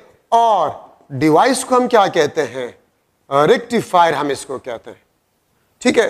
और ये बात याद रखें डायोड आपके पास जो है this is a simple rectifier, diode को हम कहते हैं सिंपल रेक्टिफायर। रेक्टिफिकेशन आपके पास दो किस्म के हैं, half wave rectification and full wave rectification, ठीक है। रेक्टिफिकेशन आपके पास दो किस्म के हैं, रेक्टिफिकेशन आपके पास दो किस्म के हैं, हाफ वेव रेक्टिफिकेशन, ठीक है, और दूसरा आपके पास जो है full wave rectification. Half wave rectification जिसमें हाफ वेव आपके पास रेक्टिफाई हो जाता है, ठीक है। सिंगल डायोड यूज्ड, ठीक है। और ये single diode will conduct a half cycle, ये हाफ साइकिल को कंडक्ट करेगा for which diode is forward. ये डायोड कौन से हाफ साइकिल को कंडक्ट करेगा, जिस हाफ साइकिल के लिए डायोड फॉरवर्ड बायस हो, ठीक है, ये याद रखें। तो सिंगल डायोड इस्तेमाल होते हैं हाफ वेव रेक्टिफिकेशन में, कंडक्ट हाफ साइकिल, ठीक है। आप देखें अगर ये आपके पास एसी है, दिस इज एसी, और आप इसको हाफ वेव रेक्टिफायर से गुजार ले, ये इनपुट है, इनपुट, तो आउटपुट आपको क्या मिलेगा? तो आउटपुट आपको ये मिलेगा, ठीक है, ये ब्लॉक, ये आपके पास हाफ वेव रेक्टिफायर, ये ब्लॉक, और ये आपके पास जो है कंडक्टिव, ये भी आपके पास कंडक्टिव। तो इसका मतलब ये है कि पॉजिटिव हाफ साइकिल के लिए डायोड कंडक्टिव है और नेगेटिव हाफ साइकिल के लिए नॉन कंडक्टिव है, ठीक है। और हाफ वेव रेक्टिफिकेशन में ये बात याद रखिए, the frequency of DC is equal to the frequency of AC, ठीक है। अगर आप जो बिजली हम इस्तेमाल करते हैं उसका फ्रीक्वेंसी 50 हर्ट्ज है, उसका फ्रीक्वेंसी क्या है? 50 हर्ट्ज है, तो आउटपुट में आपको जो डीसी मिलेगा उसका फ्रीक्वेंसी भी 50 हर्ट्ज होगा, ठीक है। तो F DC will be equal to F AC, ठीक है। अगर मैं इस तरह लिख लूं आर, मैं इस तरह लिख लूं कि आपके पास ये पॉजिटिव ब्लॉक, नेगेटिव आपके पास कंडक्टिव, पॉजिटिव आपके पास जो है दिस इज ब्लॉक, ठीक है। तो ये आपके पास conductive, negative half cycle conductive, और अगर नेगेटिव हाफ साइकिल कंडक्टिव है तो इसका मतलब ये है कि for a negative half cycle diode is a forward bias and for positive half cycle diode is a reverse bias. इसका मतलब आपके पास ये होगा, ठीक है। फुल वेव रेक्टिफिकेशन में 2 डायोड और 4 डायोड यूज्ड, ठीक है। जो 4 डायोड आपके पास होते हैं, जो 4 डायोड आपके पास होते हैं, इसको हम ब्रिज सर्किट बी कहते हैं, इसको हम ब्रिज सर्किट बी कहते हैं, ठीक है। और ब्रिज सर्किट आपके पास जो है this is more stable and effective. MCQs points है इसमें से, ठीक है। आपके बुक में 2 डायोड्स वाला गिवन है, लेकिन 4 डायोड वाला सर्किट भी है। 2 डायोड्स में एक डायोड फॉरवर्ड होता है, दूसरा नेगेटिव होगा। 2 डायोड्स में एट ए टाइम सिर्फ एक फॉरवर्ड होगा, एक रिवर्स होगा। और 4 डायोड्स वाले सर्किट में 2 फॉरवर्ड है, 2 अगर फॉरवर्ड है तो 2 रिवर्स होंगे, ठीक है। ये बात याद रखिए, 2 डायोड्स वाले सर्किट में अगर एक फॉरवर्ड है दूसरा रिवर्स होगा। 4 डायोड्स में अगर 2 फॉरवर्ड है तो 2 रिवर्स होंगे, ठीक है। ये बात आप लोग याद रखें। तो फुल वेव रेक्टिफिकेशन में आपके पास ये होता है। और फुल वेव रेक्टिफिकेशन अगर मैं लो, ये आपके पास एसी, ये इनपुट आपके पास एसी, ठीक है। हम इसको एक डायोड से पास, रेक्टिफायर सर्किट से पास करें, फुल वेव रेक्टिफिकेशन या रेक्टिफायर, फुल वेव रेक्टिफायर। तो ये आपके पास आउटपुट, ये आपके पास आउटपुट होगा, दिस इज आउटपुट, ये डीसी, ठीक है। और ये आपके पास फुल साइकिल के लिए फुल वेव रेक्टिफायर कंडक्टिव होगा, कंडक्टिव, लेकिन डायरेक्शन चेंज नहीं होगा। इसमें डायरेक्शन चेंज होते हैं, उसमें चेंज नहीं होगा, डीसी या एसी। फुल वेव रेक्टिफिकेशन में frequency of DC is equal to 2 times of frequency of AC, ठीक है। फुल वेव रेक्टिफिकेशन में frequency of DC will be equal to 2 times of frequency of AC. क्यों? क्योंकि देखिए half wave rectification में conductive तो source circuit को energy देगा, लेकिन नेगेटिव हाफ साइकिल में नहीं देगा। तो एक साइकिल में एक दफा एनर्जी सर्किट को मिलता है। और यहां पर ये अगर आप लोग देखें तो एक साइकिल में 2 दफा सर्किट को एनर्जी मिलता है। एसी में पॉजिटिव हाफ साइकिल में, एसी में पॉजिटिव हाफ साइकिल में सोर्स सर्किट को एनर्जी देता है और नेगेटिव हाफ साइकिल में सर्किट वापस सोर्स को देता है। तो एक साइकिल में एसी एक दफा एनर्जी सप्लाई करता है सर्किट को, और अगर आप फुल वेव रेक्टिफिकेशन में डीसी देखें तो एक साइकिल में 2 दफा ये एनर्जी सप्लाई करता है, ठीक है। तो इसलिए frequency of DC is equal to 2 times of frequency of AC. तो घरों में हम जो बिजली इस्तेमाल करते हैं उसका फ्रीक्वेंसी 50 हर्ट्ज है, अगर उसको हम फुल वेव रेक्टिफाई करें तो आपको फ्रीक्वेंसी मिलेगा 100 हर्ट्ज वाला, ठीक है। तो ये आपके पास रेक्टिफिकेशन में जरूरी पॉइंट्स आपके पास हो गए हैं, ठीक है।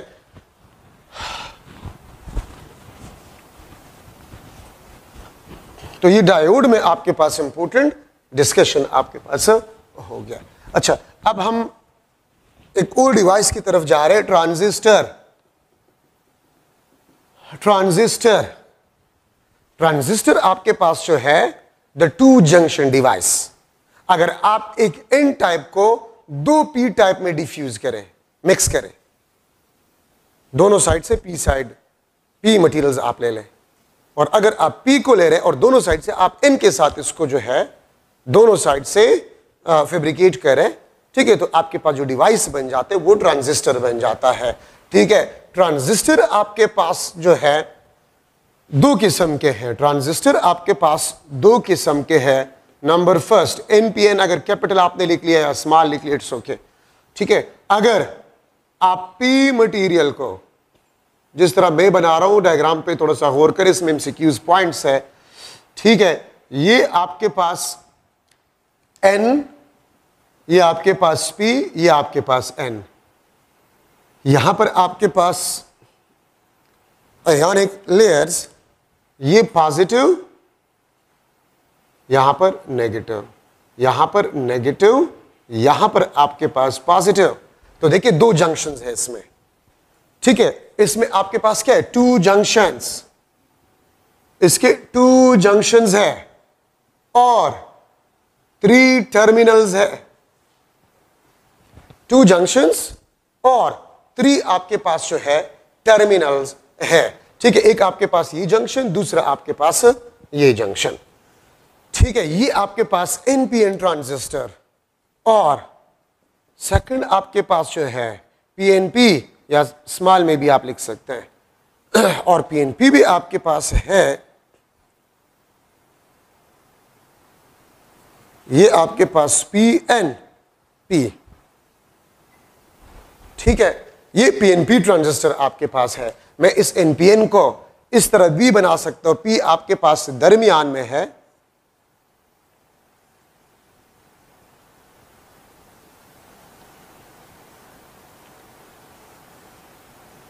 देखिए दो डायोड्स है। ठीक है, ये आपके पास एन, ये आपके पास पी, ये एम। तो मैं एन पी एन को टू बेक डायोड भी कह सकता हूं, टू बेक डायोड्स। और पीएनपी को मैं इस तरह ड्रा कर सकता हूं,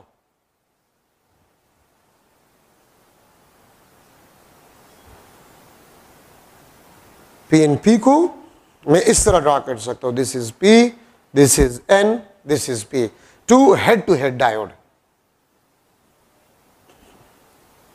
to head diodes, two head diodes आपके पास है। तो दो जंक्शंस और दो आपके पास जो है तीन आपके पास टर्मिनल्स। इसको हम कहते हैं this is collector. C diagram में हम इस्तेमाल करते हैं, राइट साइड पे कलेक्टर, दरमियान में बेस, ये आपके पास एमिटर, ये आपके पास base, this is B, this is E. अब इसमें कुछ एमसीक्यूज पॉइंट्स है, आप गौर से थोड़ा सा सुने। कलेक्टर आपके पास जो होता है हैज लार्ज साइज, सबसे लार्ज साइज कलेक्टर का होता है। बेस आपके पास जो होता है नेग्लिजिबल, स्मॉल साइज, और एमिटर आपके पास जो होता है दिस इज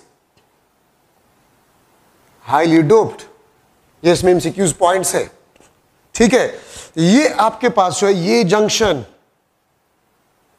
जंक्शन कहलाता है BE junction, base emitter junction. ये बेस एमिटर जंक्शन कहलाता है। और ये जंक्शन आपके पास जो है ये बेस कलेक्टर जंक्शन कहलाता है। तो याद रखिए ट्रांजिस्टर में कलेक्टर का साइज ज्यादा होना चाहिए। और कलेक्टर हम इसको क्यों कहते हैं, इसका मतलब ये होता है to collect charges for current gain. Large size क्यों होता है, to collect more charges, to collect more charges. ठीक है, for large current gain, for large current gain. और ये हाईली डोप क्यों होता है? To provide large charges for large current gain या करंट एम्प्लीफिकेशन। ठीक है, एमिटर हाईली डोप क्यों होता है? एमिटर हाईली डोप क्यों होता है? ताकि ये ज्यादा नंबर ऑफ चार्ज कैरियर्स दे, तो करंट गेन ज्यादा होगा, एम्प्लीफिकेशन ज्यादा होगा। कलेक्टर का साइज क्यों ज्यादा है? ताकि ये ज्यादा चार्जेस को कलेक्ट करे for large current gain, for large current gain या फॉर लार्ज एम्प्लीफिकेशन। ठीक है, और बेस नेग्लिजिबल स्मॉल साइज का क्यों है? Because to passes charges from emitter to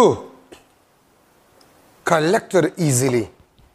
base का साइज, एक बेस का मिसाल एक चौकीदार जैसा होता है जो कि सब इस प्रोसेस को कंट्रोल करता है। तो अगर एमसीक्यू में आ जाए कि ट्रांजिस्टर में एज अ होल प्रोसेस कौन सा पार्ट कंट्रोल करता है, एमिटर, कलेक्टर, बेस, तो बेस तमाम प्रोसेस कंट्रोल करता है एम्प्लीफिकेशन में या करंट गेन में। ठीक है, तो ये सारे इसमें एमसीक्यूज पॉइंट्स हैं। अच्छा, दो ट्रांजिस्टर है, लेकिन इन दो ट्रांजिस्टर्स में यूजफुल ट्रांजिस्टर कौन सा है? यूजफुल ट्रांजिस्टर, तो याद रखिए एनपीएन ट्रांजिस्टर इज मोस्टली और widely useful than PNP transistor. PNP बहुत कम यूज होता है, बहुत कम यूज होता है। और एनपीएन क्यों आपके पास वाइडली यूज होता है? एनपीएन आपके पास जो है वाइडली यूज्ड, ठीक है, आपके पास पीएनपी रेयर यूज होता है, इसका बहुत कम इस्तेमाल होता है, ज्यादातर एनपीएन ही होता है। और अगर आपसे पूछ ले एनपीएन क्यों ज्यादा यूज होता है, तो आपका जवाब क्या होगा? दोनों साइड पे एन है, दोनों साइड पे आपके पास क्या है? एन है। तो अ large number of conduction electrons, क्योंकि सेमीकंडक्टर में रियलिटी में इलेक्ट्रॉन्स कंडक्शन करते, होल्स नहीं। तो जितने ज्यादा इलेक्ट्रॉन्स होंगे कंडक्शन आपके पास जो है अच्छा होगा। तो NPN transistor is widely used because it has a large number of electrons. PNP क्यों रेयरली इस्तेमाल होता है? Because it has a negligible small amount of electrons. तो करंट गेन इसका ज्यादा नहीं होगा, करंट गेन एनपीएन से ज्यादा हासिल कर सकते हैं, एम्प्लीफिकेशन एनपीएन से आप ज्यादा हासिल कर सकते हैं। तो एनपीएन आपके पास है दैट इज वाइडली यूजफुल, ठीक है, और पीएनपी आपके पास है दैट इज रेयरली यूजफुल। और ये सारे इसमें एमसीक्यूज पॉइंट्स है, आप इसको अपने साथ नोट करें। ठीक है, तो ये आपके पास जो है ट्रांजिस्टर में। अच्छा, इसके जो प्रैक्टिकल सिंबल है, प्रैक्टिकल सिंबल्स आपके पास जो है वो ये है।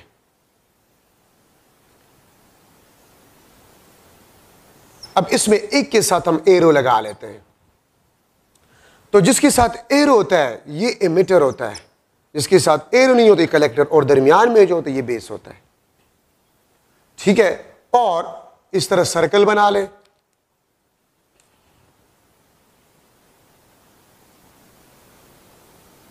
इसका पॉइंटर इनवर्ड, ये बेस, तो पॉइंटर इसके साथ है, ये एमिटर, ये कलेक्टर, ये बेस। इसमें पॉइंटर आउटवर्ड है, इसमें पॉइंटर इनवर्ड है। अब इसमें एनपीएन कौन सा है? इसमें ये एनपीएन है, ये आपके पास पीएनपी है। किस तरह पता चलेगा एनपीएन? अगर आप याद कर सकते तो पॉइंटर आउटवर्ड, नो स्टूडेंट्स की आसानी के लिए मैं स्टूडेंट्स को ये कहता हूं, एन नो पॉइंटर इन, ये पॉइंटर आउटवर्ड है ना, पॉइंटर इज आउटवर्ड, यहां पर पॉइंटर इनवर्ड है, पॉइंटर यहां पर आउटवर्ड, तो no pointer inward. No pointer inward means तो पॉइंटर आउटवर्ड होगा, पॉइंटर आपके पास क्या होगा? आउटवर्ड होगा। ठीक है, और ये आप देखिए ये आपके पास क्या होगा? इनवर्ड। तो no point in, no point in तो pointer outward, no point in तो इन नहीं है तो आउट होगा ना, तो ये एनपीएन, ये आपके पास पीएनपी। तो ये आपके पास प्रैक्टिकल सिंबल्स है किस चीज का? ट्रांजिस्टर का। ठीक है, ट्रांजिस्टर के आपके पास जो है प्रैक्टिकल सिंबल्स है, और ये सारे जरूरी पॉइंट्स यहां पर मैंने लिख लिए।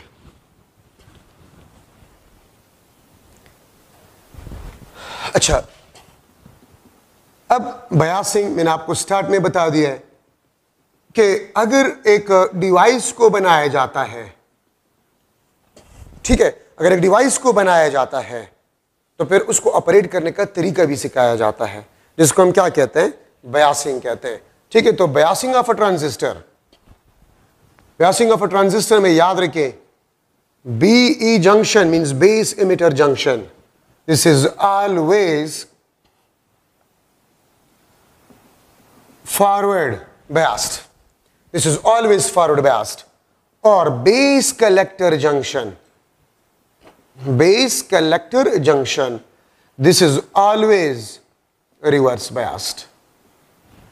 ठीक है, अच्छा, टू ऑपरेटिंग बैटरी यूज, दो जंक्शंस है तो दो ऑपरेटिंग बैटरी इस्तेमाल होंगे, टू ऑपरेटिंग बैटरीज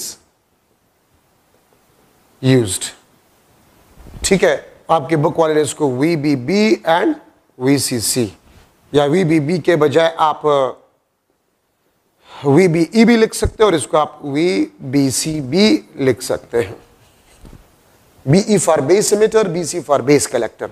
दो जंक्शन है तो दो बैटरीज आपके पास यूज्ड होंगे। और ये बात याद रखिए, VCC आपके पास जो this is greater than VBB।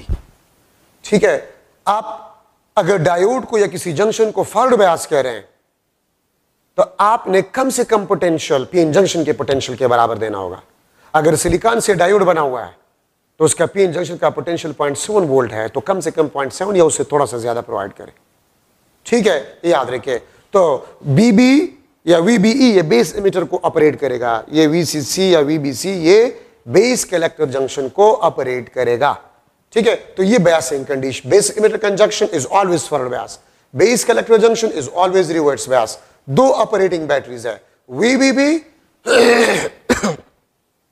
And VCC, तो आपके पास दो ऑपरेटिंग बैटरीज है। अब अगर ट्रांजिस्टर को हम ले उसको ऑपरेट करें, बायस करें, तो करंट थ्रू अ ट्रांजिस्टर, ये देखिए ये VBB है, ये बेस इमिटर जंक्शन को ऑपरेट कर रहा है, ये VCC है, ये बेस कलेक्टर जंक्शन को ऑपरेट कर रहा है। ठीक है, NPN ट्रांजिस्टर मैंने लिया है क्योंकि मैंने आपको बताया था कि NPN transistor is widely useful या mostly useful. PNP transistor widely useful नहीं है, रेयरली PNP ट्रांजिस्टर इस्तेमाल होता है। NPN क्यों ज्यादा इस्तेमाल होते हैं? Because of large number of conduction electrons. ठीक है, या लार्ज करंट गेन की वजह से। तो करंट थ्रू अ ट्रांजिस्टर, याद रखे ये आपके पास बेस करंट है IB, ये आपके पास इमिटर करंट, ये आपके पास कलेक्टर करंट। ठीक है, तो अगर मैं कन्वेंशनल करंट को लूं, कन्वेंशनल करंट को अगर मैं लूं तो देखिए ये आपके पास कन्वेंशनल करंट इंटर होगा इस ट्रांजिस्टर में से, यहां से कलेक्टर के जरिए से करंट इंटर होगा ट्रांजिस्टर में से, कन्वेंशनल ये पॉजिटिव टर्मिनल है, और ये आपके पास इमिटर करंट है। तो कलेक्टर भी ट्रांजिस्टर में जा रहा है, बेस करंट भी ट्रांजिस्टर में जा रहा है और इमिटर के थ्रू निकल रहा है, तो IE is equal to IB plus IC। तो ये आपके पास करंट थ्रू अ ट्रांजिस्टर है। Emitter current is equal to the sum of base current and collector current. और याद रखिए बेस करंट आपके पास जो होते हैं वो नेग्लिजिबल स्मॉल होता है, बेस करंट नेग्लिजिबल स्मॉल होता है, इमिटर करंट कलेक्टर से थोड़ा सा ज्यादा होता है। या अगर हम बेस करंट स्मॉल होता है, अगर हम इसको नेग्लेक्ट करें तो emitter current is approximately equal to the collector current. ठीक है, तो ये आपके पास अगर कन्वेंशनल करंट हो या इलेक्ट्रॉनिक करंट हो, base current negligible small, emitter current is approximately equal to the collector current. ठीक है, अच्छा ये आपके पास बीटा फैक्टर, ये आपके पास अल्फा फैक्टर। ठीक है, बीटा फैक्टर आपके पास है the ratio of collector to base current, the ratio of collector to base current, इसको हम बीटा फैक्टर कहते हैं, या करंट गेन फैक्टर भी इसको कहा जाता है, इसको हम करंट गेन फैक्टर भी कहते हैं। Beta factor the ratio of collector to base current. ठीक है, alpha factor the ratio of collector to emitter, the ratio of collector to emitter current. तो दोनों आपके पास जो करंट गेन फैक्टर्स है वो आपके पास करंट के रेशियोज है, वो आपके पास करंट के रेशियो है। ठीक है, अच्छा अब बीटा फैक्टर दो किस्म के हैं, बीटा स्टैटिक या beta DC, IC divide by IB, beta dynamic या बीटा AC। ठीक है, तो ये delta IC divide by delta IB। अगर आप AC प्रोवाइड करें, ठीक है, सिग्नल जब इसको मिलता है तो फिर AC ऑपरेटिंग बैटरी अगर सिर्फ ऑपरेटिंग बैटरी है और नो इनपुट सिग्नल, अगर कोई इनपुट सिग्नल ना हो तो फिर हम बीटा को बीटा स्टैटिक या बीटा डीसी कहते हैं, ठीक है। और अगर इनपुट सिग्नल हो, अगर इनपुट सिग्नल हो, ठीक है, तो फिर आपके पास बीटा डायनामिक या बीटा एसी, ठीक है। अगर देखिए ये माइक्रोफोन में मैं लगा हुआ हूं तो मैं इनपुट दे रहा हूं, ये इनपुट एसी में मिलेगा, ट्रांजिस्टर को एसी में मिलेगा। लेकिन अगर ये ऑफ है तो फिर आपके पास ऑपरेटिंग बैटरी, फिर आप ये लिखेंगे। याद रखें बीटा फैक्टर, हमें पता है कि कलेक्टर करंट बेस करंट से कई गुना ज्यादा है। Collector current is very large than the base current, तो फिर बीटा फैक्टर 1 से कई गुना ज्यादा होगा। तो beta factor is very large than 1। Alpha factor the ratio of IC and IE. Alpha बी आपके पास स्टैटिक या अल्फा डीसी, अल्फा डायनामिक और अल्फा एसी, ठीक है। तो अगर आप इनपुट सिग्नल प्रोवाइड नहीं कर रहे, सिर्फ ऑपरेटिंग बैटरी है, तो आईसी डिवाइड बाय आईई, ठीक है। अगर आपके पास अल्फा डायनामिक या अल्फा एसी है तो delta IC divide by delta I E. ये आपके पास जो है ratio of collector to emitter current आपके पास बन जाए, ठीक है। तो दो याद रखें, आपके पास आईसी आईई से थोड़ा सा कम होता है, तो अल्फा फैक्टर 1 से स्लाइटली कम होगा, ठीक है। The alpha factor will be slightly less than the 1। Alpha factor आपके पास जो है वो स्लाइटली लेस होगा 1 से, ठीक है। या इस तरह भी मैं लिख सकता हूं कि alpha is approximately equal to 1। Alpha IC और आई तकरीबन बराबर है, इसमें वो थोड़ा सा फर्क होता है, तो मैं कह सकता हूं कि alpha factor is approximately equal to 1 या alpha is slightly less than 1। ये एमसीक्यूज पॉइंट है इसमें, ठीक है। ये आपके पास बीटा फैक्टर, ठीक है, ये रेशियो डेफिनेशन है, सारे एमसीक्यूज पॉइंट्स है। अच्छा, अब अल्फा फैक्टर और बीटा में कौन सा ज्यादा यूजफुल है? तो याद रखिए अल्फा और बीटा फैक्टर में बीटा फैक्टर मोस्टली यूजफुल है अल्फा फैक्टर के मुकाबले। अल्फा बहुत कम यूज होता है, बीटा फैक्टर ज्यादा होता है। और याद रखिए ट्रांजिस्टर का एम्प्लीफिकेशन इसी बीटा फैक्टर पे डिपेंड करता है, बीटा फैक्टर पे डिपेंड करता है। So beta is very large as compare to the 1, ठीक है। तो ये बात आप लोग याद रखें। तो ये आपके पास करंट थ्रू अ ट्रांजिस्टर। अगर आप बुक में देखें एग्जांपल 17.2, ठीक है, और अगर आप एग्जांपल 17.2 में देख ले, सो बीटा और अल्फा के दरमियान जो रिलेशन है, ठीक है, वो आपके पास ये है, beta is equal to alpha divide by 1 minus alpha. तो एमसीक्यू में आ सकता है कि beta can be related with alpha by using dash equation. तो बीटा आपके पास अल्फा 1 माइनस अल्फा के बराबर होते हैं, या अल्फा को मैं इन टर्म्स ऑफ बीटा इस तरह भी लिख सकता हूं, alpha is equal to beta times of 1 minus alpha. तो ये आपके पास alpha in terms of beta, या इवन आप बीटा को भी इन टर्म्स ऑफ अल्फा भी लिख सकते हैं, ठीक है। Beta is equal to alpha 1 minus alpha, ठीक है। अच्छा, तो ये आपके पास current gain, current through a transistor में आपके पास इंपॉर्टेंट पॉइंट्स बन गए। अच्छा, ट्रांजिस्टर को हम इस्तेमाल कर सकते हैं दो तरीकों से, ठीक है। Transistor as a switch, transistor को स्विच के, फास्ट स्विच के तौर पे भी हम यूज कर सकते हैं। आप जब कंप्यूटर या मोबाइल का बटन प्रेस करते हैं और स्क्रीन पे आपके पास वो चीज आ जाते हैं जो आप लाना चाहते हैं, ठीक है, तो आप वो बेसिकली क्या करते हैं, आप लोग आप इनपुट देते हैं, आप क्या देते हैं, आप इसको इनपुट देते हैं, तो वो स्विच, फास्ट स्विचिंग का काम जो है वो ट्रांजिस्टर करता है। तो transistor is used as a switch in digital circuits, in digital circuits इसको हम इस्तेमाल करते हैं एज अ फास्ट स्विच के तौर पे, ठीक है। और स्विच के मुताबिक से देखिए, आप जो इनपुट दे रहे हैं, बेस इमिटर जंक्शन को आप जो इनपुट दे रहे हैं, ठीक है, तो अगर आपके पास सोर्स का जो पोटेंशियल है दैट इज ग्रेटर देन और इक्वल टू VPN जंक्शन, ये आपके पास PN जंक्शन का पोटेंशियल है, ठीक है। अगर ये आपके पास VBB जो है ये VP से ज्यादा है, PN जंक्शन के पोटेंशियल से ज्यादा है, ठीक है, तो याद रखे आपके पास ट्रांजिस्टर जो होगा वो ऑन स्विच का काम करेगा, ऑन स्विच का काम करेगा। ये आपके पास इनपुट, यहां से मैं इनपुट पोटेंशियल दे रहा हूं, ये आपके पास आरबी, ये आपके पास ट्रांजिस्टर, आउटपुट हम आरसी पे हासिल करते हैं, प्लस माइनस, ठीक है, this is plus minus VCC, ये आपके पास इनपुट पोटेंशियल, ठीक है। तो मैं इसको वीबीबी भी लिख सकता हूं, या चले मैंने अगर इनपुट लिख लिया तो इसको आप इनपुट पोटेंशियल ले लें। फॉर एग्जांपल ये आपके मोबाइल या लैपटॉप का बटन है, अभी आपने इसको प्रेस नहीं किया तो स्विच ओपन है, क्योंकि बेस इमिटर जंक्शन को पोटेंशियल पीएन जंक्शन के पोटेंशियल से कम मिल रहा है।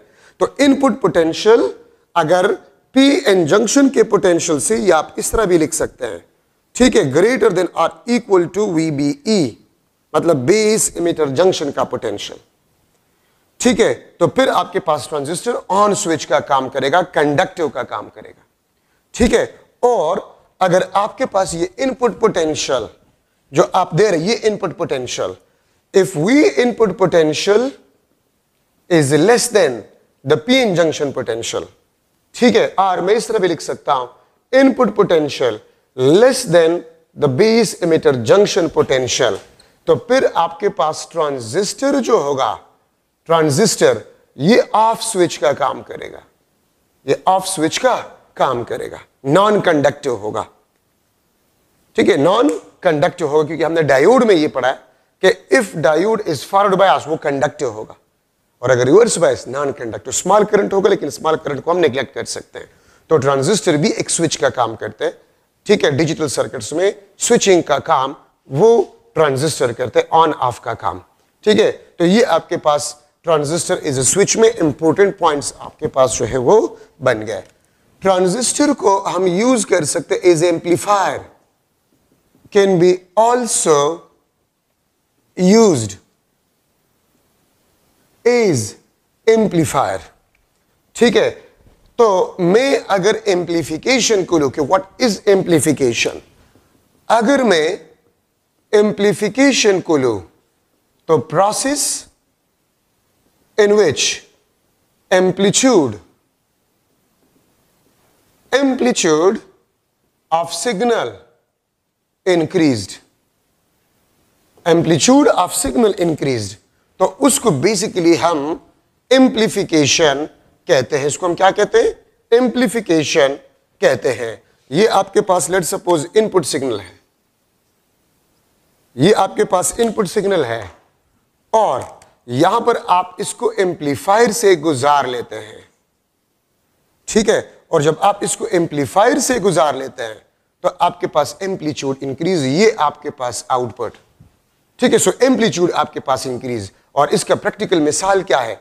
स्पीकर में आप बोलते हैं ना तो आप स्लो बोलते हैं, लेकिन स्पीकर से वो लार्ज हो जाते हैं, लार्ज एम्पलीट्यूड वाला, ठीक है। तो ये एम्पलीफायर और ये प्रोसेस आपके पास ये क्या कहलाता है? एम्पलीफिकेशन कहलाता है।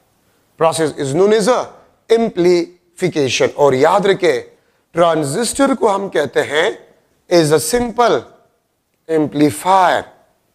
ट्रांजिस्टर आपके पास है, this is a simple amplifier, ठीक है। ये आपके पास सिंपल एम्पलीफायर है। और एम्पलीफिकेशन में आपके पास base emitter junction forward bias होता है और base collector junction reverse bias होता है, ठीक है। Base emitter junction forward bias होता है और base collector junction reverse bias होता है। और मैं अगर इसका फार्मूला लिख लो, V output divide by V input is equal to beta times R C divide by R I, ठीक है। ये आपके पास एम्पलीफिकेशन का फार्मूला है। मैं इसको इस तरह भी लिख सकता हूं, V output beta times R C divide by R I, बल्कि आपके बुक वाले ने इसको स्मॉल आर आई लिखे, तो मैं इसको भी स्मॉल आर आई लिख लेता हूं। दिस इज वी इनपुट, ठीक है।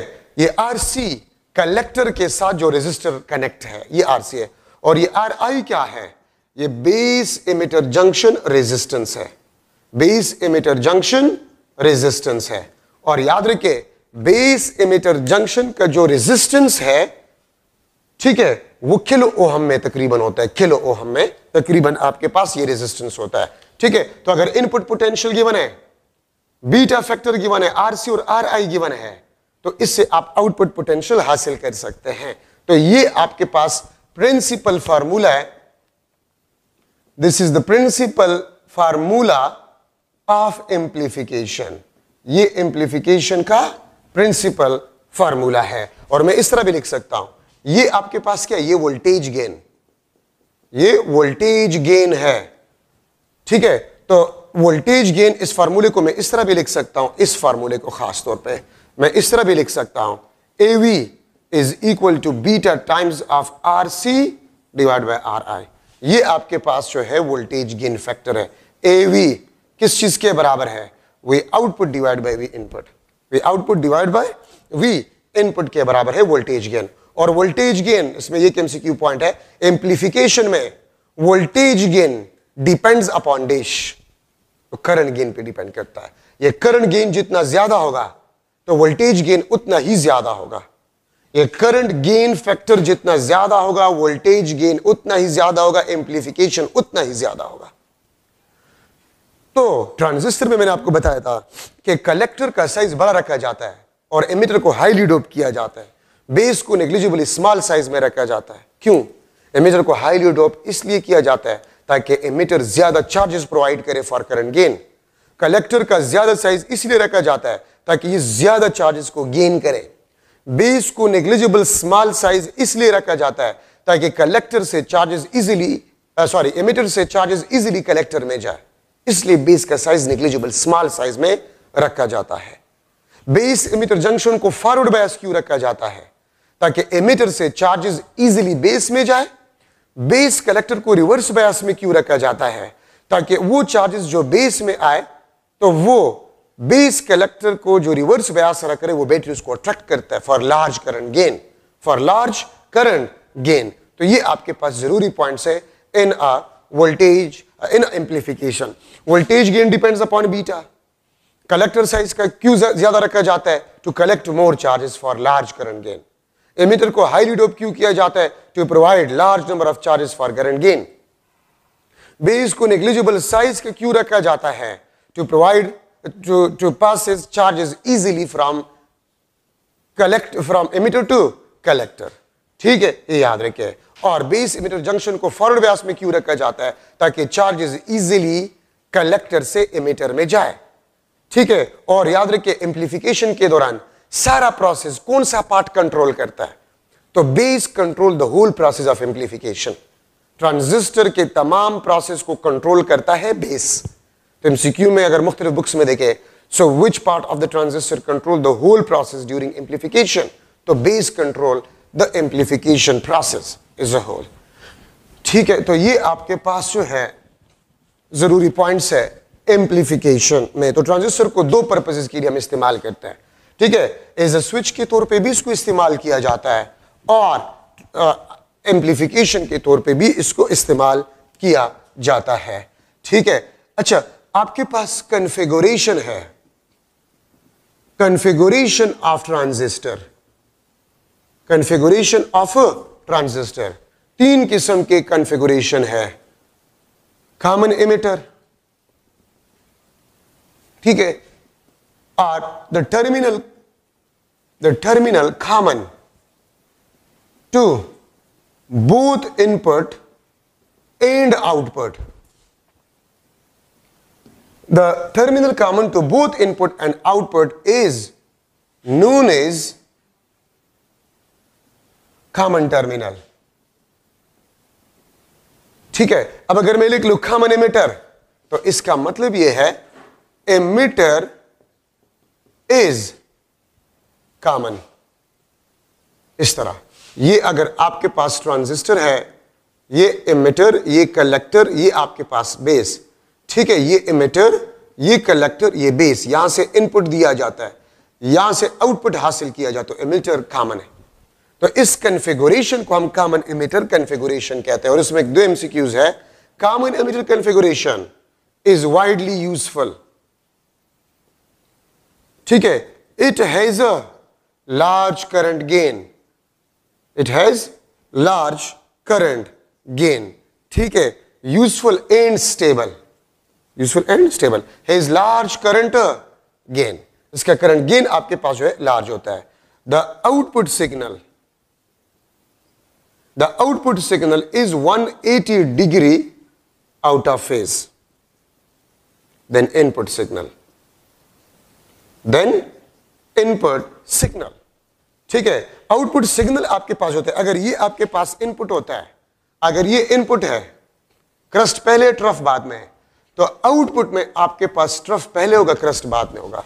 तो इन दोनों के दरमियान अगर आप देखें तो फेज डिफरेंस आपके पास क्या है, 180 डिग्री है. ठीक है, और इसका जो करंट गेन का फार्मूला है, V output divide by V input is equal to minus beta RC divide by, ये माइनस 180 डिग्री फेज डिफरेंस को रिप्रेजेंट कर रहा है. ठीक है, 180 डिग्री फेज डिफरेंस को रिप्रेजेंट कर रहा है. सेकंड आपके पास जो है कॉमन बेस कॉन्फ़िगरेशन, तो इसमें बेस कॉमन होगा. अगर आप देखें ट्रांजिस्टर आपके पास ये है, ठीक है, ये आपके पास transistor, this is emitter, this is collector, this is base. इसको हम कॉमन बेस कॉन्फ़िगरेशन कहते हैं. बेस आपके पास है वो कॉमन है, या इसको आप इमिटर कर ले, इसको आप कलेक्टर कर ले, दोनों कर सकते हैं आप लोग. तो यहां से इनपुट, यहां से आउटपुट, तो बेस इज कॉमन. और याद रखिए common base configuration negligible small amplification या करंट गेन, इसलिए ये आपके पास बहुत रेयरली इस्तेमाल होता है. ठीक है, common collector configuration, common collector configuration, collector is common. अगर आप इस तरह रख ले, ये आपके पास इमिटर, ये आपके पास कलेक्टर, तो कलेक्टर इज कॉमन. यहां से इनपुट, यहां से आपके पास आउटपुट. ठीक है, और कलेक्टर इज कॉमन. याद रखिए कॉमन बेस और कॉमन कलेक्टर कॉन्फ़िगरेशन ये बहुत कम इस्तेमाल होते हैं, बहुत रेयरली इस्तेमाल होता है. इसका करंट गेन इंतहाई स्मॉल है. The widely useful common emitter, आप बुक में देखिए हर जगह पर आपको कॉमन एमिटर ही नजर आएगा. कॉमन बेस और कॉमन कलेक्टर आपको बहुत कम नजर आएगा, और इसमें ये आपके पास एमसीक्यूज पॉइंट्स है. ठीक है, ये बात याद रखिए. तो ये आपके पास जो है कॉन्फ़िगरेशन. तो ट्रांजिस्टर को हम तीन तरीकों से इस्तेमाल कर सकते हैं, कॉमन बेस, कॉमन एमिटर और कॉमन कलेक्टर कॉन्फ़िगरेशन. ठीक है, अच्छा आपके पास है characteristic graph. Characteristic graph, IV graph of a transistor. Characteristic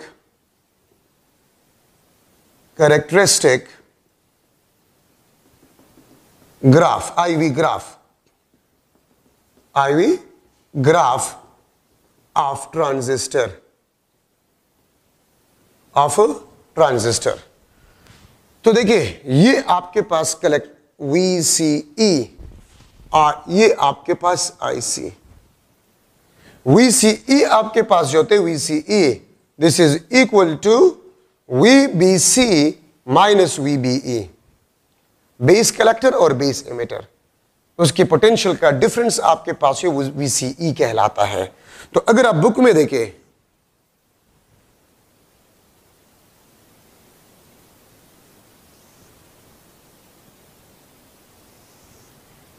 इस किस्म का आपको IV कैरेक्टरिस्टिक ग्राफ आपको दिया गया है. ये IC1, ये IC2, ये IC3, ये IC4. IC आपके पास जो है this is equal to VCE divide by RC. VCE divide by RC ये कलेक्टर करंट है. ठीक है, ये रीजन आपके पास है, ये कट ऑफ रीजन कहलाता है. ठीक है, ये कट ऑफ रीजन कहलाता है, ये रीजन. ठीक है, और कट ऑफ रीजन में ये आपके पास ओपन स्विच या ऑफ स्विच को रिप्रेजेंट करता है. ये जो आपके पास रीजन है, ये जो आपके पास रीजन है इस तरह, ये आपके पास लाइन इस तरह होता है. ठीक है, इस तरह आपके पास होता है, ये आपके पास है लाइन. इस रीजन को हम कहते हैं, ये आपके पास सैचुरेटेड रीजन है, ये सैचुरेटेड रीजन है. ये रीजन आपके पास है, दिस इज एक्टिव रीजन. ठीक है, एक्टिव रीजन में ट्रांजिस्टर आपके पास जो है वो amplifier, transistor behave as a amplifier. Saturated region में आपके पास क्लोज्ड स्विच या ऑन स्विच, ऑन. तो कट ऑफ रीजन में ट्रांजिस्टर ओपन स्विच या ऑफ स्विच. ठीक है, सैचुरेटेड रीजन में क्लोज स्विच या ऑन. और एक्टिव रीजन में एम्पलीफाई। तो याद रखें ट्रांजिस्टर जो है इसके 3 ऑपरेटेड रीजन्स होते हैं। हम ट्रांजिस्टर को 3 रीजन में ऑपरेट कर सकते हैं। Transistor has 3 operated regions. Transistor has 3 operated regions. Number first, आपके पास है saturated region when BE and BC junction both are forward bias. याद रखिए अगर बेस कलेक्टर और base emitter junction BE base emitter, BC base collector, अगर base emitter और base collector junction दोनों फॉरवर्ड बायस हो तो फिर आपके पास ट्रांजिस्टर सैचुरेटेड रीजन में होगा and transistor behave is a on switch या क्लोज स्विच या ऑन स्विच। ठीक है। अच्छा, सेकंड आपके पास जो है cut off region base emitter BE, base emitter and base collector junction are reverse biased. ठीक है। तो ये आपके पास कट ऑफ रीजन होगा। अगर बेस इमिटर और बेस कलेक्टर जंक्शन दोनों रिवर्स बायस हो तो transistor will be operated in this region, transistor इस रीजन में ऑपरेट होगा। अगर सैचुरेटेड है तो ट्रांजिस्टर इस रीजन में ऑपरेट होगा। और जब ट्रांजिस्टर सैचुरेटेड रीजन में होगा तो a large current will be passes from a transistor, large current. और सैचुरेटेड रीजन में और कट ऑफ रीजन दोनों में ट्रांजिस्टर कभी भी एम्प्लीफिकेशन का काम नहीं कर सकता। कट ऑफ रीजन में ट्रांजिस्टर आपके पास जो है transistor behave is a of और ओपन स्विच, ये ऑफ या ओपन स्विच का बिहेव करेगा। ठीक है।